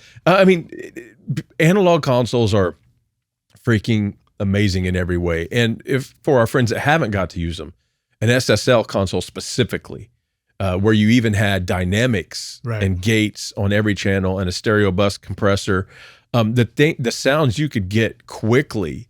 I mean, like banging, competitive mixes. You just dial it. You just turn something until that sound is coming back at you out of the speaker. Next channel. You don't have to patch anything if you don't want to, because those SSL channel strip compressors, I think, are one of the most cool, underrated compressors of all time. Yeah.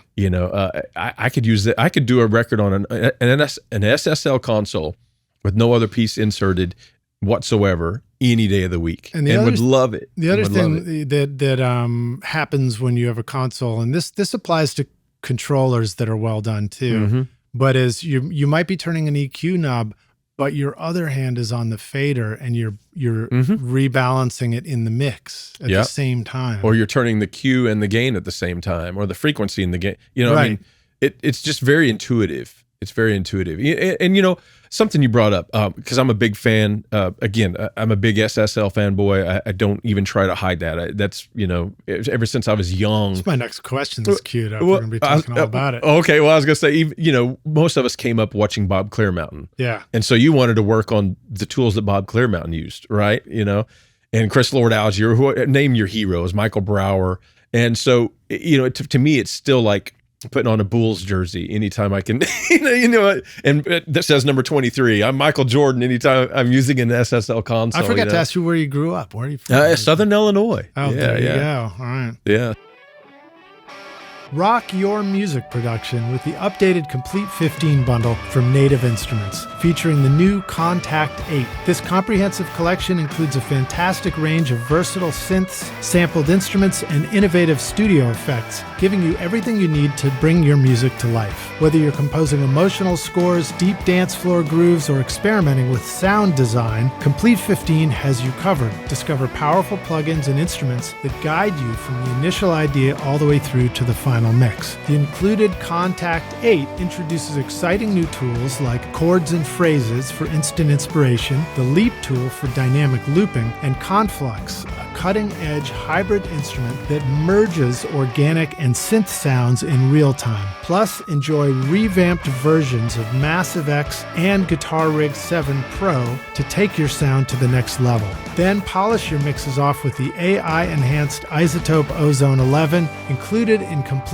15 bundle. Use the code ROCK10 for 10% off at nativeinstruments.com. So that said, I have the UF8 control surfaces, a couple of those, and the UC-1. Me too. So we're on the same team. There you go. So okay, first question. All right. UF8 on the left, UF8 on the right, UC-1 in the middle. That's what I've got. That's what I did too. Yeah. Because I want the EQ to be right in the middle of it. So we were talking about the immediacy and the coolness of being able to have two hands going at once and just moving quickly without a mouse. And that UC-1 has been a godsend to me. Yeah. So I highly recommend that to your viewers that are wanting to, either they were analog guys that despise the mouse like I do. I mean, I make my living on the mouse, but that doesn't mean I like it. I still hate it. Yeah. Well, you, like me, when we got into this game, it looked like a sporting event. Like, it's a big studio. There's knobs everywhere. There's all this stuff. You're running out and doing things. Yeah. And then it evolved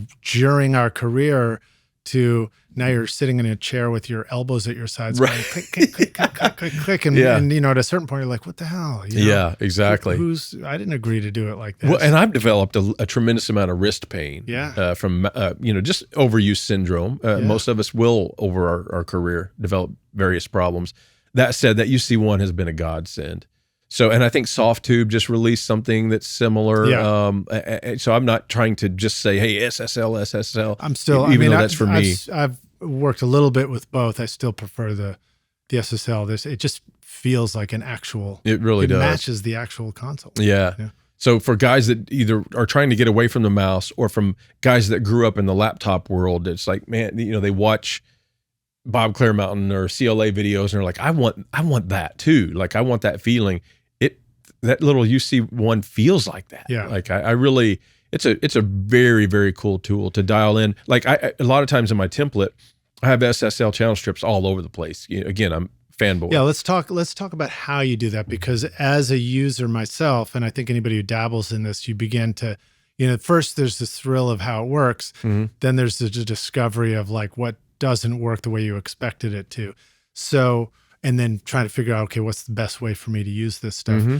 SSL 360 app, for example, integrates flawlessly with these, but in ways that if you just grab a fader and you start grabbing an EQ, that EQ is on that fader, for example. Right.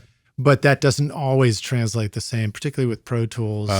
So what have you found is some good strategies to use the hardware with the tools that, like Pro Tools, where maybe it doesn't match up perfectly, for example? Yeah, that is, I think I've just gotten used to it. And so I at first I wished it was a little better than it was as far as integrated with, because I don't know how many times I've turned the EQ to the wrong channel. Right. And we've all done that before. Before this, you've done, everybody's tweaked an EQ and they're like, I just spent it, all that time dialing in the bass sound. And I went to the vocal and I just destroyed the bass sound. Right, exactly. There's a couple cool things though. Number one, it's not a hardware surface, as in this is a hardware surface where there was, hey, this is what it is, and there's not modifications. By this, he's pointing to the console for the audio listeners. Right. Okay, so but for us software guys, even though we're using a piece of hardware as a control, the UF8, the UC-1, whatever the case may be, whatever they have, artist mix, blah blah blah blah. Even though it's hardware, it's still software. There's firmware that make it do what it does. And in the case of SSL, there's the 360 running in the background. That stuff is being updated and modified constantly. Right. So they're always improving. Exactly. Yeah. So even though I'm unhappy with this aspect of something on the Pro Tools controller or the SSL controller or SoftTube controller, whatever the case may be, it's going to get better. If it's a successful product, for example, it sticks around for a long time. And SSL has been tremendously successful with those hardware pieces. So they're going to put resources into making those things just continually better and better to keep people buying them and keep existing users happy. So even though instantly there were some things, it was like, oh, I wish this would scroll with Pro Tools the way it says. Everyone online says it scrolls with Logic or whatever. Maybe next month, all of a sudden it does. So I'm just kind of dealing with the same way that I dealt with every other control surface I've ever had. It's like, okay, these are the ways I'm going to use it, and I'm just going to stick with that. You know?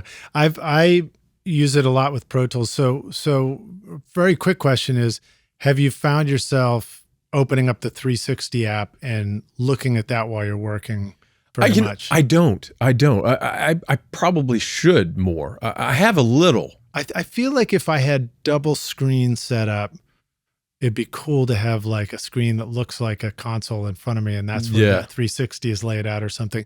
And in order to do that, your first move would be for every track you open up in Pro Tools, you just automatically have the SSL. Right. And I think you can do defaults like in Pro Tools, right? You can just have the default new track have an SSL plugin on it. Or most of us start from templates nowadays too, so we import. First thing I do when I get a mix in, a set of multi-tracks is, other than the cleanup work and gain staging and stuff, is import my template and just start from there. Yeah. Where do you put the SSL plugin? Do you put it at the first plugin instance on Pro Tools or at the end? So you're like, it's as if you process your sound and then it's hitting the console. In the middle. So Slot 5, so on drums, for example, I've got that auto align from Sound Radix. Oh yeah. I just was chatting with those guys. Right. Yes. So that's there, for example. Now it's in bypass because a lot of times it's well recorded and it doesn't need it. But every once in a while you get something where you're like, okay, everything's out of phase with everything, and the simple flip of the phase is not going to fix it. It's just the mics were not, properly placed. So that's is a day saver. So I have it on the first row, made inactive. Does that make sense? Just for the drum tracks or for every just track? Just drum tracks.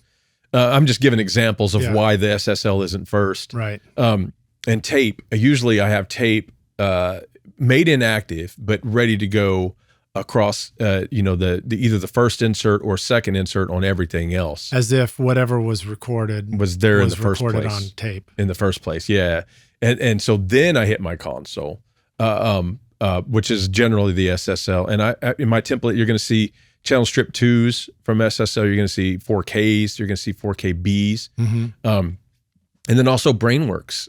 They have an incredible sounding solid state logic pieces. And now the SSL, the UC-1 controller will integrate with any of the other plugins. And that's exactly what I did. I let it, because I never installed VST3. I always just AAX, so I had to go back and install a lot of VST3s and then let it scan. And now I can pull up, if I want to pull up the AMEC 9098 console, which is a great sounding one. Exactly, I can do it because that's one of my favorite bass channels, for example. Do you put it in the dirty view mode or the other one? Yeah, exactly.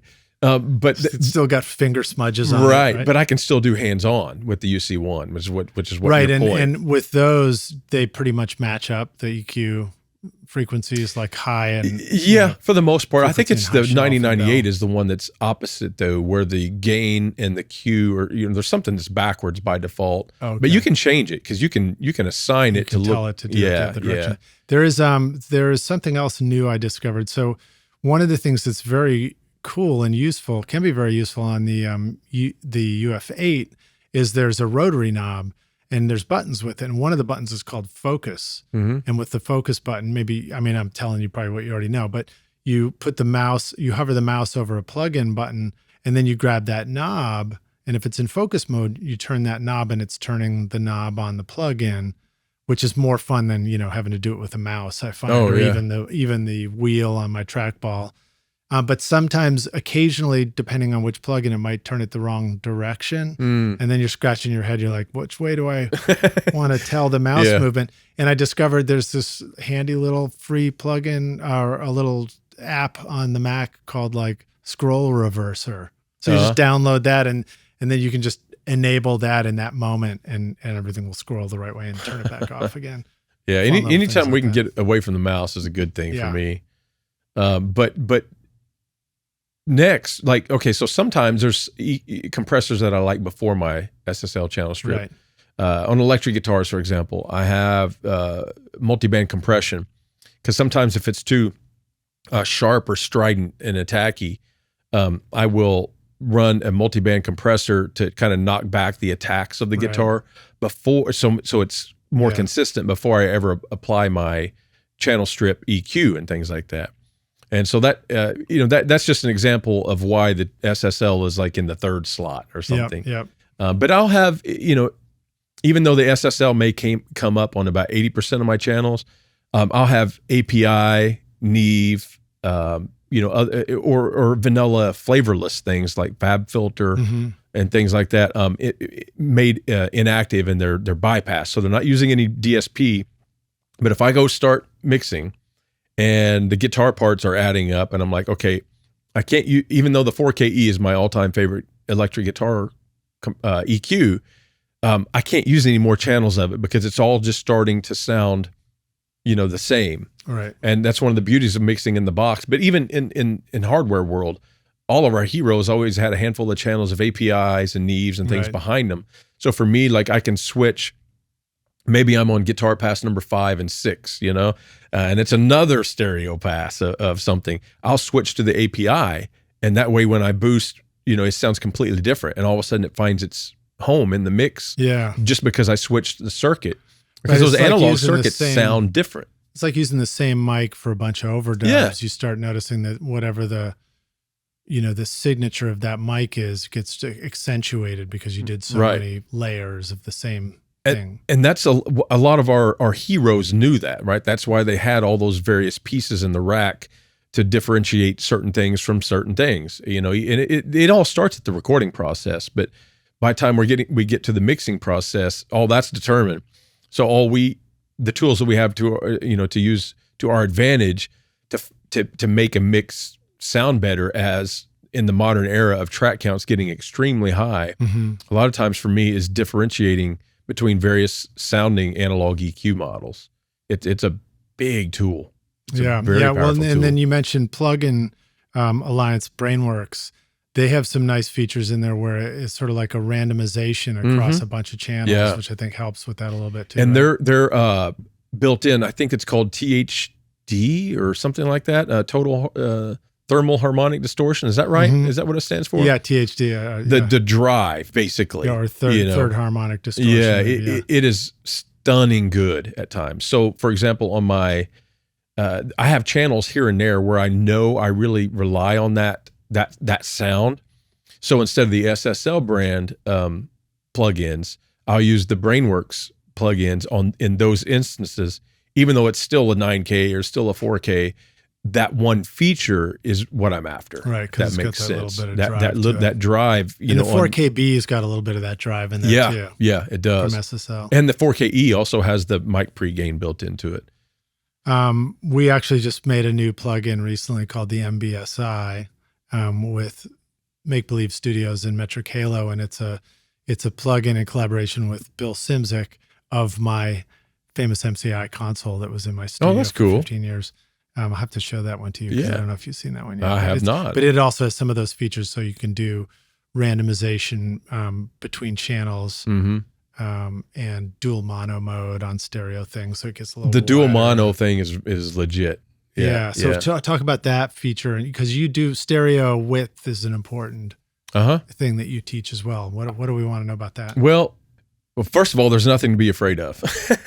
I think a lot of our friends that do teach against that, or it's because if you remember, when those things first came out years ago, it was just a phase trick. So it sounded great in the sweet spot, right? But then you'd sum it to mono, or you'd leave the sweet spot. You're like, oh my God, what happened? So I think there's fear left over from that era, but we're not in that era anymore. These tools are amazing. In fact, what I do when I think about using a stereo widener, if I get some new ones in a bundle or something, and I'm trying to upgrade my template or something like that, the first thing I do is push it too far. And then, on my monitoring box on my console, beside the mix position, it has a mono switch. So I put it in mono and take that plug in and bypass it, make it active, bypass it. If I don't hear any difference whatsoever, there's literally nothing to be scared of, at all. So I like to use a little widening on the stereo bus from the SSL Fusion, which I have a hardware box if I'm mixing hybrid, or in plugin world if I'm mixing, with everything in the box. It's fantastic. It's an MS widener. It's just really great at what it does. So MS stands for mid-side. Right. And that again is the classic. The sides are automatically, by definition, they're out of phase from each other. So if you sum to mono, the side goes away and you just hear the mid, typically on something like that, right? There's no options to solo the sides or anything like that from the. I just mean in general. You mean technically behind the scenes. Yeah. It's very good, very clean at what it does, and not that it's the only one, but there's other things that I'll do within the mix. So if that's on my stereo bus, let's say I have a song that's got drums, which are going to their own aux, and then I have a group of guitars and keyboards that's going to their own aux. I have the vocals. Maybe I even have orchestra. So what I'll do is I'll go into maybe just the orchestra subgroup and put just a little widening on that too. So it's like the orchestra is kind of surrounding the entire mix. So everything sounds wide, but it's the orchestra can sound a little more immersive than the drums. Wider. Yeah, and I'm talking about small numbers. I'm not using extreme, like, let's say you can go 100%. I'm not even daring to touch the one, like the 50% world. Like I'm not even thinking about that. Usually I'm in the more like 10 to 30% range. Yeah. And that adds up. So if my whole mix is 20% or 30% wider, and then there's some elements here and there. Maybe it's a couple keyboard passes. Maybe it's the orchestra. Maybe it's the power, the hard, the hard pan electric guitar parts, the left and right ones, or something like that.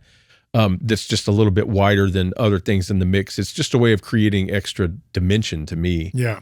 And so I'm not scared of wideners. And one of the things you mentioned, I think, is probably a critical takeaway too, which is the enveloping, like imagining the stage of sound and like, what are you trying to do? Like, I mean, Al Evans, when he was on the show, he talked about, he prefers not to make he's a drummer. He prefers not to make his drums really wide in the mix because he's like, why would the band be inside of my drums? Right. Yeah.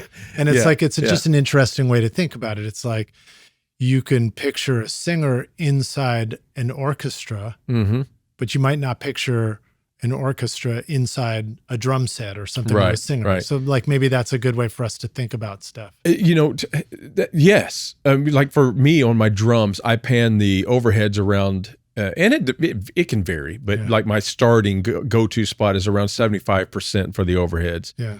And the toms would be maybe 30 to 50.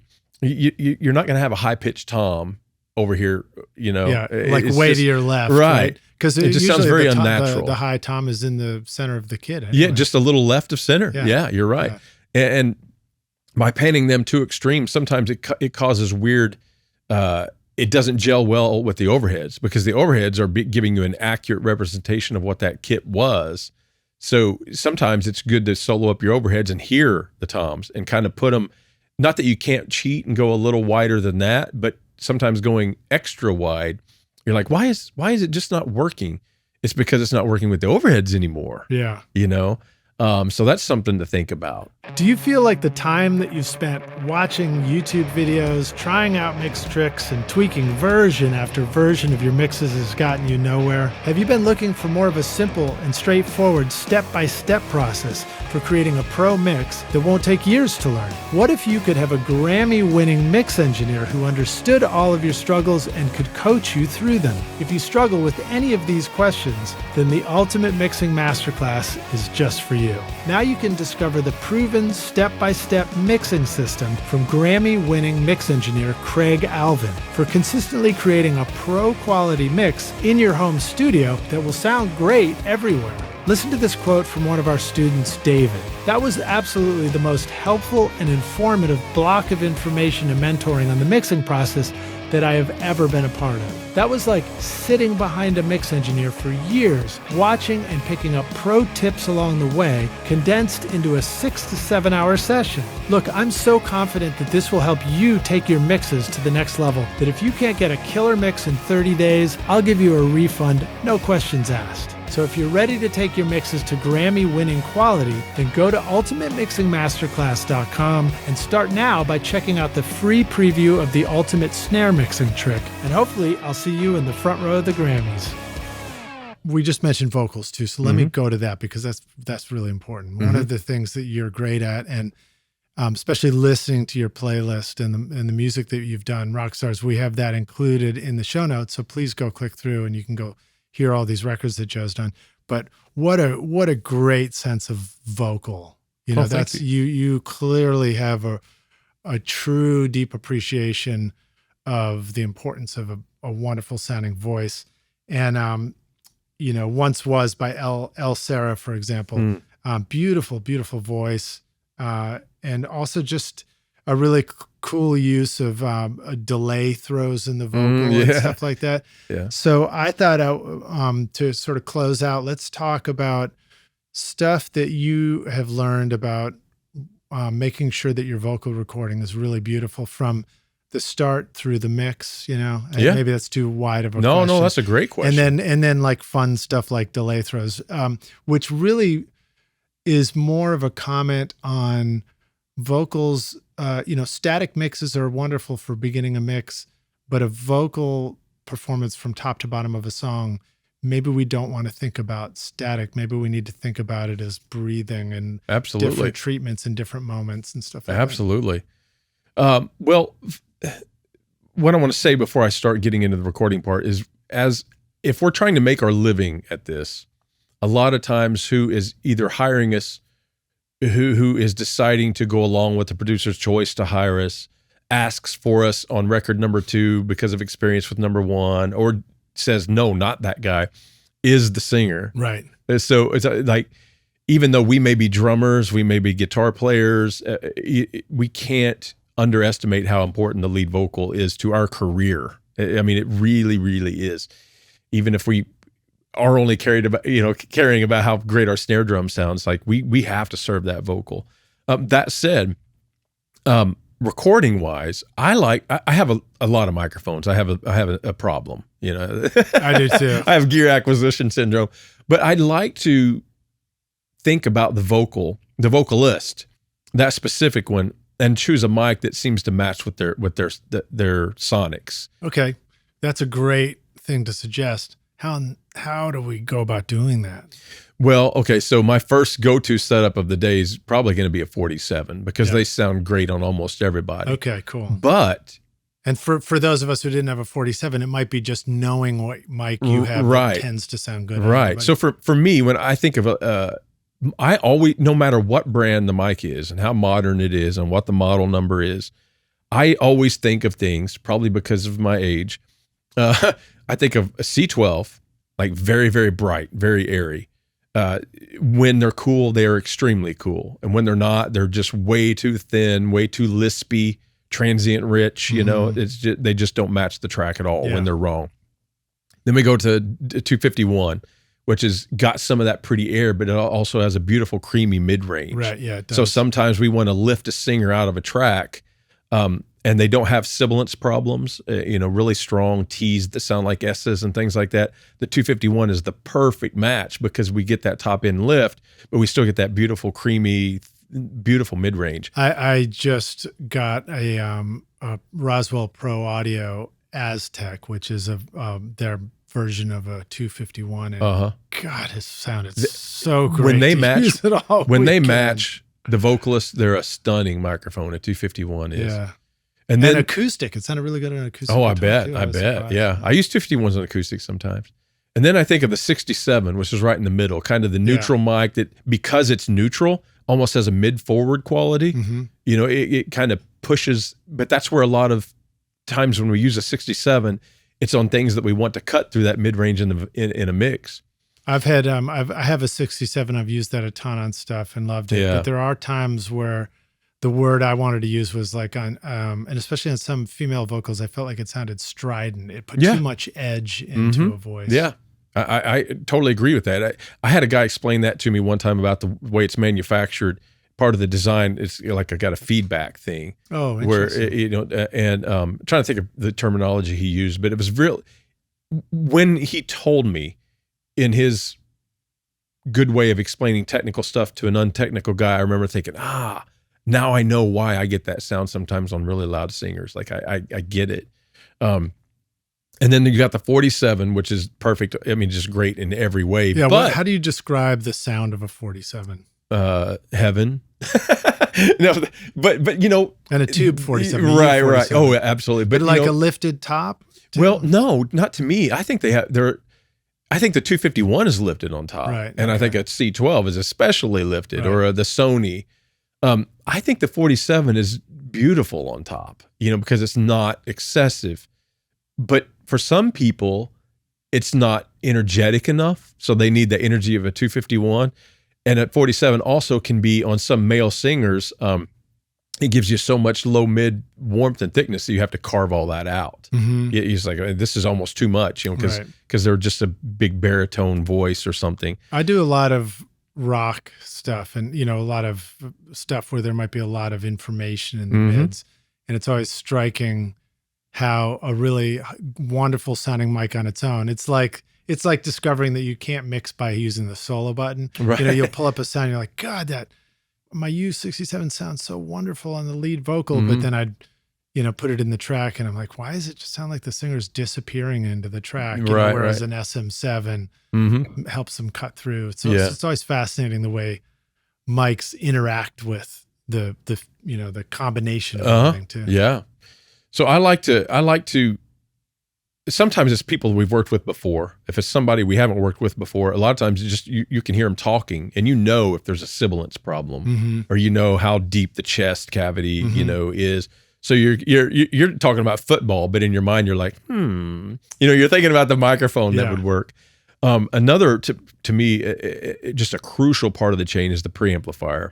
Yeah. It's got to be a high-end amplifier that gives a 3D image. Yeah. Low quality preamplifiers.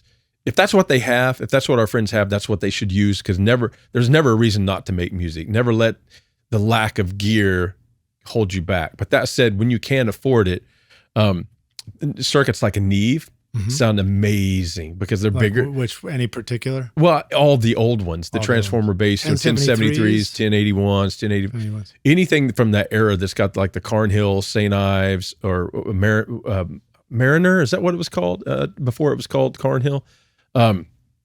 All those transformers make everything sound bigger than they actually are. Well, we want our vocalists to sound like a star. We want them to sound better than they really are.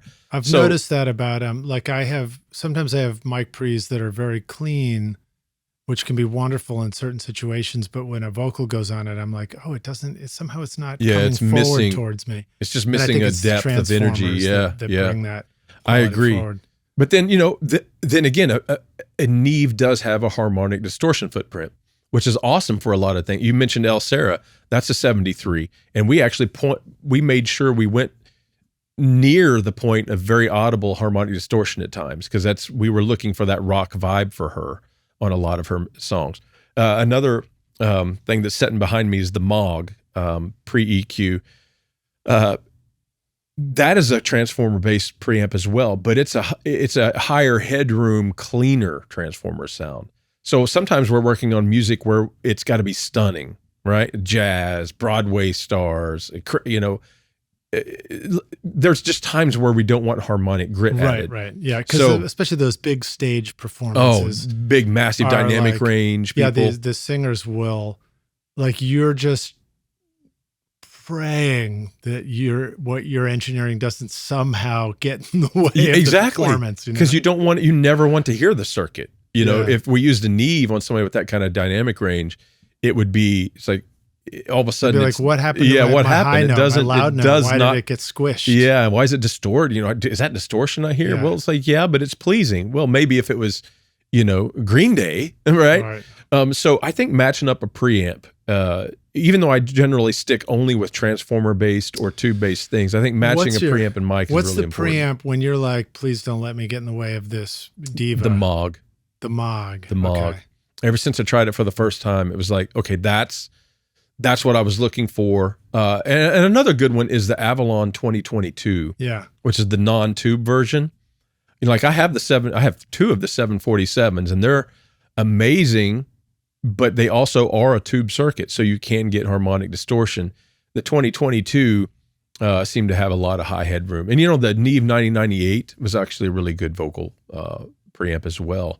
That was really clean because it's a Neve circuit, transformer-based circuit, but it was later in life, Rupert Neve. You probably noticed, and a lot of our listeners do too, as he aged, his tastes got cleaner and cleaner and cleaner, but that's not a bad thing. Use these tools to your advantage. Match the tools to the match the tools to the sonics.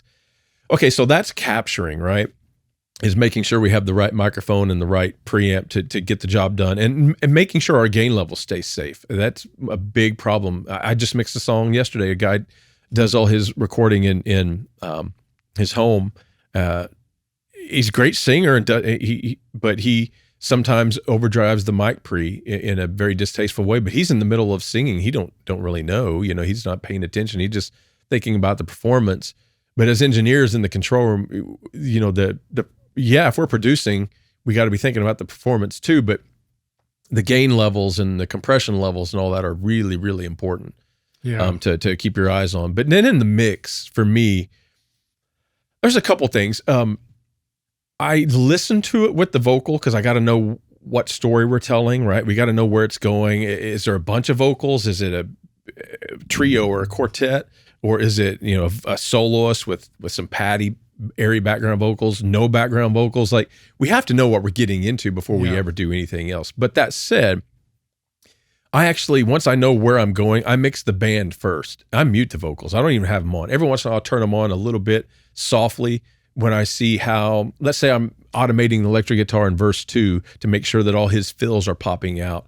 Well, I want to know where the melody line in that verse is or something. Right. So I'll have it on softly and then I'll mute it again. So all that to say, I'm creating what I think is a great consistent bed for the vocalist because they're the star. Mm-hmm. So then I know exactly where to put them because I got a great bed laid with the rhythm section and the orchestra or whatever the case may be. And then for me, after that, it's really just a matter of all the obvious stuff, EQ, compression. But here's where I'm different than some of my peers. And as I came up underneath an established veteran that did things the hard way back in the old days, which meant hands on a fader, like VCA, not even moving faders or anything like that. Hands on a fader, making sure, because he didn't want to over compress it, but he wanted it to be perfect at all times. So he got a lyric sheet, and slid it in a sheet protector. And then he got a grease pencil and wet paper towels. And he would sit there and listen to the vocal and write arrows. He would up or down. And then he would put his finger on the fader and let it play back and do whatever the arrows were telling him to do. So he could preemptively do it before the right. He was writing the faders during the recording. Yes, he would change his gain levels and stuff going to tape against the lyric sheet even at that stage? Yeah, wow, absolutely. That's hardcore. And I do that too. But during the mix stage, he was listening and he was doing the same thing because compressor alone is never going to get you really there. For my, some people would disagree with me, but he would do that multiple rounds of it. So he would take and wipe the sheet clean, listen, do another round of arrows until it was perfect. Wow. It may take him 45 minutes. It may take him an hour. He didn't care. It's like what mattered to him was that when the mix was done, the vocal was freaking perfect. Every word. That's fascinating because we might think about, in Pro Tools, you just do clip gains on things. But we probably, as we were saying that, probably would think, the moment you hear it, you adjust it and you keep listening to that one section. And it's cool to hear that description where you just listen through as a listener and take notes and then come back and make the changes. And that's the kind of listen first, take notes, then make those changes. That's what makes doing mix recalls work well a lot of times. It's like you don't allow yourself to get caught back up in the minutia of things. You just say, these are the changes I heard. I'm going to make these changes. Right, yeah. So that's cool to hear you describe that. For 15 years, I had a famous MCI console at my studio that originally came from Criteria Studio C in Miami, where it made some of the most iconic Grammy-winning records of the 1970s. And it sounded incredible. When I was ready to upgrade my studio to a full digital mixing setup, I teamed up with Rick Carson at Make Believe Studio, Metric Halo, and Golden Ear producer Bill Simzik to recreate the legendary MCI console available as the new MBSI plugin. The MBSI captures the same iconic sound used on multi-million selling records like Hotel California for the Eagles, Saturday Night Fever and Staying Alive for the Bee Gees, I Shot the Sheriff for Eric Clapton, We're an American Band for Grand Funk Railroad, and the soundtrack to Grease, the movie, all for legendary producers like Tom Dowd, Todd Rundgren, and Bill Szymczyk. The MBSI plugin not only delivers the authentic sound of the original MCI console faithfully, but it also adds new features like a top-notch compressor, overdrive, and a dual EQ filter switch, adding tools that Bill Szymczyk said he would have loved to have in the original console. Now you too can get that Grammy-winning MCI sound in your home studio. Whether you're recording or mixing, you can experience the sound of Miami 1976 with the MBSI plugin and soak up a little sunshine in your sound at makebelievestudio.com/MBSI.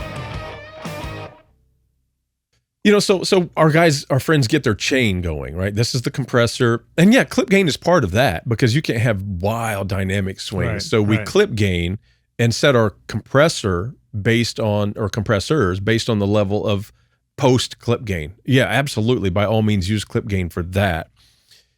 But then the sound of the compression is part of the sound of the record. Right. So we don't want to undo that and use, for me, like the sound of the compressor goes a long way to making it sound like a finished product. Right. It's not just dynamic control, it's the sound of the compressor. Right. So after we've got our clip gain, after we've got our compressors going, then the automation that I'm talking about, note by note, critiquing it at a low volume, because that's when you can really hear at a low volume, you're not getting hype, you're getting what's real. Right. And you need to be able to hear every word of the vocal because they're the star. So at the lowest volume, you're down really low to where all you're hearing is those key ingredients. You should be hearing the kick and the snare, the lead vocal, and is it power chords? Is it a piano? Is it acoustic guitar? What's driving the song? Like those four things should be the star right up to the point where that we don't hear any music at all because we have it muted, basically. Yeah. So that's what I was taught. And he would even did it on NS10s because, and I still do that because that's the way I was taught because the mid range is so exposed at that point. And are they good sounding speakers? Not at all. But that mid range forward thing that they do really helps us get our vocal levels nailed. So for me, the last point on vocals is putting the time and effort into making sure that every syllable is exactly the right volume and every S. For me, most often it's not a de-esser. I'll use de-essers to the point that they sound good, and then after that, they don't sound good. Right. So then I will clip gain as I'm listening. As I'm automating. There's a lot of times I'll do a separate pass of just critiquing Still T's down and low S's. level for S. Oh yeah, for S. Yeah, that's a great tip. Absolutely, that's a really key tip right there. Because you want the S needs to be present, and it doesn't need to sound like they have a lisp. But at the same time, if people are listening loud, it shouldn't bite their heads off. You know, and you'll get a chance to check it that way. Oh yeah. But while you work on it, work at it at low volume. And the cool thing about discovering low volume, it's like a whole new world. It's like, oh my God, it's so exciting. I love quiet music now. Yeah, right. But working that way means you can work at length, and I'm not feeling exhausted. I'm not feeling like, turning speakers up, having something too loud while I'm working feels like I'm flinching away from what I'm trying to do. Right. I say, what I teach to some of my students or interns and things, and this goes for mixed decisions as well, but even volume decisions, push back in the chair versus being sucked into the speakers. When I'm mixing and I'm making critical decisions on levels, low volume listening pulls me into a focus that I don't have otherwise. Like me and the song are like at one, and any noise in the room is going to make me angry. Because that's what I was trying to talk about earlier. I'm like, dude, stop breathing. Yeah, exactly. Can you turn your heart off? Right. I can hear it pumping. Exactly. I'm a big believer. But do I start the mix and in the mix with some, moderate volume? Absolutely. That's crucial. You got to know. Yeah, that's crucial too. It's just that my window of opportunity for enjoying and having a real take on what it's like when it's loud is tiny. Mm-hmm. And my window of opportunity for making decisions when things are quiet is vast. You know, I can work a long time like that. It's a fact. Amazing, dude. This has been so much fun to hang out with you. Great. And it's very clear to me that you're now going to be a regular guest on this podcast. Oh, so cool. hopefully I don't screw up the mix of this when I do it. No, I'm sure it's going to be great. And, you know, it's actually the closing thought on you saying, you know, going in and manually doing something, you know, big difference between editing podcasts and editing music. With music, it's a 3.5 minute song. I can afford to go in and look at every syllable and every word. In long form podcasts, it's like, it's like, what's the sweet spot for a static mix? Oh, Finding ways to do that. And it's really fun to like discover all the crossover of both those ways of approaching stuff. I hate hearing myself back on, not interviews, but like tutorials. You know, they'll hire a camera guy. All I got to do is show up and show how to use this product or whatever. Then you hear it on YouTube, and you know, it's like it sounds, like really bad. Is not where you would have done it. I'm way louder than the music, or the music, is so loud that and you can't hear me talk. Or when I say the letter S, it's in the car. I can't even stand to hear myself. It's like, oh no. the hoops we have to jump through as audio engineers trying to teach audio on video formats is ridiculous. And like Absolutely. The video world hardly cares about it. Yeah, exactly. Like we'll never be able to stream something and have it not show up in mono on the other end. Right. Like, oh, yeah. Well, Joe, it's been a total pleasure hanging out with you. Here's a closing question I like to ask all my guests. Mm-hmm. We're going to take the Wayback Studio machine. Okay. You go back in time and you find young Joe and you say, listen, dude, I've come back to give you this one bit of advice. Here's the single most important thing you need to know to be a rock star of the studio yourself one day. What advice do you want to go back and give yourself if you could? You know what? We've already kind of mentioned it. I would have started, as a young drummer, a young musician, I would have started taking care of my hearing a lot sooner than I did. A lot sooner. Number two, I would have played every instrument I could while I had a chance to do it. Because once life and career hits, you don't have a chance to do it anymore. So I would have spent less time on, Friday nights cruising my little hometown from one end to the other, looking for girls. I would have been at home more, playing keyboards, guitars, drums, mandolins, banjos. I mean, you name it. I would have been, taking every instrument very serious. And, I didn't. I mean, I did, but, I think the playtime was a little more important, at 13 and 14 than it is now. I wish I would have been a little more focused on dominating a lot of instruments instead of just one or two. I want to encourage our young listeners to understand your suggestion about like being careful with your hearing, because I think there's an easy misinterpretation that means taking the fun out of the loud listening. And I think it doesn't. No, not at all. I think we still have fun doing loud listening, but I think what it really means is unnecessary learning. Yeah, exactly. It's learning, really getting in touch with your own experience where you're like, okay, this was the part where I really enjoyed it cranked up. And at this point it's just still loud, but I'm already kind of like, now I'm done and I'm like thinking about something else, or I'm wanting to talk to somebody else or whatever. And if you can recognize that in yourself, then you just have foam earplugs and just like sink earplugs in those moments, or like crank up the speakers. And then in the moment where you're feeling a little tired, just turn them down, take a break. It's the unnecessary things for me. It's on the 4th of July, fireworks, wear the earplugs.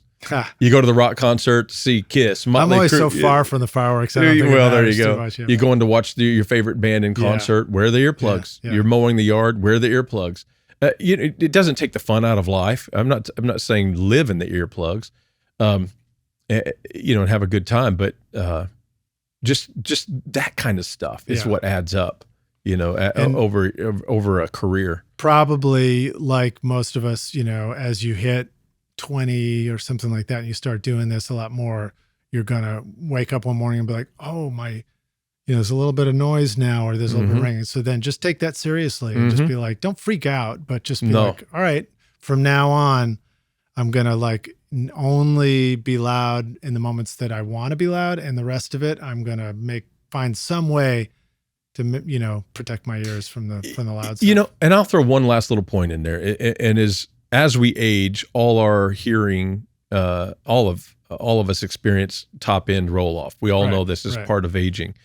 That doesn't mean you can't be a successful engineer. Right. Well into your 60s and 70s. Look at Bob Clearmountain, who's came out and admitted is like, hey, my hearing is not what it used to be, but he's still turning out amazing mixes.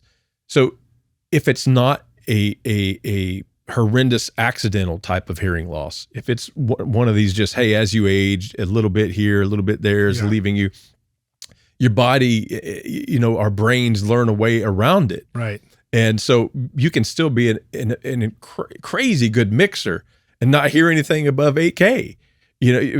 We have tons of our heroes have proved that, just based on the way our body adapts. The frequencies are all really interrelated to each other. And the other thing that occurred to me that was like, duh. I mean, like we start out with this measured assumption. Okay, 20 hertz to 20 kilohertz. That's the the ideal range of human hearing or something. It's like, okay, well, not everybody has that exact same thing. And frequencies go a lot higher and a lot lower than that anyway. Right. So by default, you're starting out with nothing but a band width, a band limited impression of sound that our brain interprets. So just because the bands change a little in what our physical ears do, our brain is doing the interpreting. Exactly. So some of our older audience members that may be watching that's starting to get concerned about that, man, if Bob Clearmountain can say, I have hearing loss, and still turns out the work that he does, it is, it's like, if he can do it, we don't have anything to worry about. Of course, he is Bob Clearmountain. But it's the tinnitus, which is the scary part. Because that's like having, an ever-present little demon in your head. Exactly. So. And again, that's part of life for most of us. Yeah. But you can still work. You can still take care of yourself, while you can, I think is the moral of the story. But when age and various things do catch up with you, doesn't mean you can't still be successful. Isn't it? Yeah. Just like not having the gear you want when you're young isn't a reason not to be working. As you age, don't let the fact that somebody say, hey, here's a 10K sine wave. And you're like, I can't hear it. Big deal. Just keep working, man. Yeah. Keep working. We're not actually using a 10K sine wave as an instrument in a mix. If we were, maybe then that'd be a different story. But it's just part of a bigger picture. So let the rock stars know how they can find you and where they should go to learn more about you. I mean, of course, we have links in the show notes as well. Perfect. Well, my website, my name is spelled weird. It's Joe, which is very normal, right? Yeah. But my last name, Carroll, is Carrell. So I have joecarrell.com. And all my if you type that into social medias, Instagram, TikTok, Twitter, Facebook, it's going to pop up. You'll find it. But a lot of times, they're ready to make their next hit record and call me up. Recording ever. Yeah, absolutely, hit me up. But Instagram is probably my most successful platform. I get messaging there, a lot of times dozens a day, and I try to keep up with all of them. At the end of my day on my couch. Now, when I show up and make you do an interview for the entire first half of the day, there's no time left. That's okay. We had this booked for weeks now, so I knew it was coming. So I had this whole morning blocked off the calendar. Well, man, it's an absolute pleasure hanging with you. What an amazing discussion and place, the studio, and I love hearing you talk about this stuff because you're so clearly, both feet all the way in, even talking about transformers and your knowledge of, there's this, that, and the other thing. So I look forward to doing more of these, and thank you so much, Joe, for joining us. Absolutely. Thank you for having me. Look forward to doing another. All right, Rockstars, thanks for watching. Thanks for listening. And hopefully the video worked all the way through. Yeah, let's hope. We'll see you guys in the next episode. Cheers.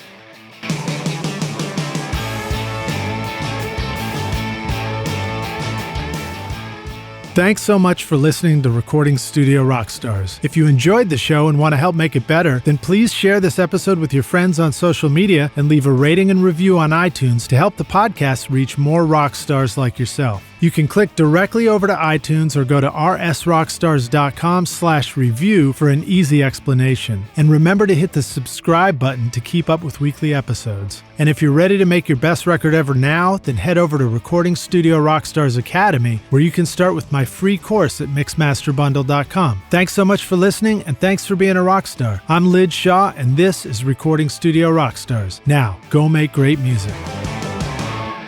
Recording Studio Rockstars would like to give a big thank you to our awesome sponsors who help make this episode possible. Isotope, Native Instruments, Roswell Pro Audio, and Atom Audio. And remember to take advantage of our special coupon codes. At isotope.com and nativeinstruments.com, use the coupon code ROCK10 for 10% off any plugin. If you enjoyed Recording Studio Rockstars, please check out our sponsors using the links in our show notes. These are all things that I highly recommend for your studio because they're going to help you make your best record ever. Also, like and subscribe to our YouTube channel. This is new for us here, and it's a great way for you to help support this show, so I greatly appreciate it. I would also like to thank our fantastic team here at Recording Studio Rockstars, Vlad Weselchenko and Liz Hulitskaya. Thanks so much for watching and for listening. My name is Lid Shaw, and I'll see you in the next episode. Cheers.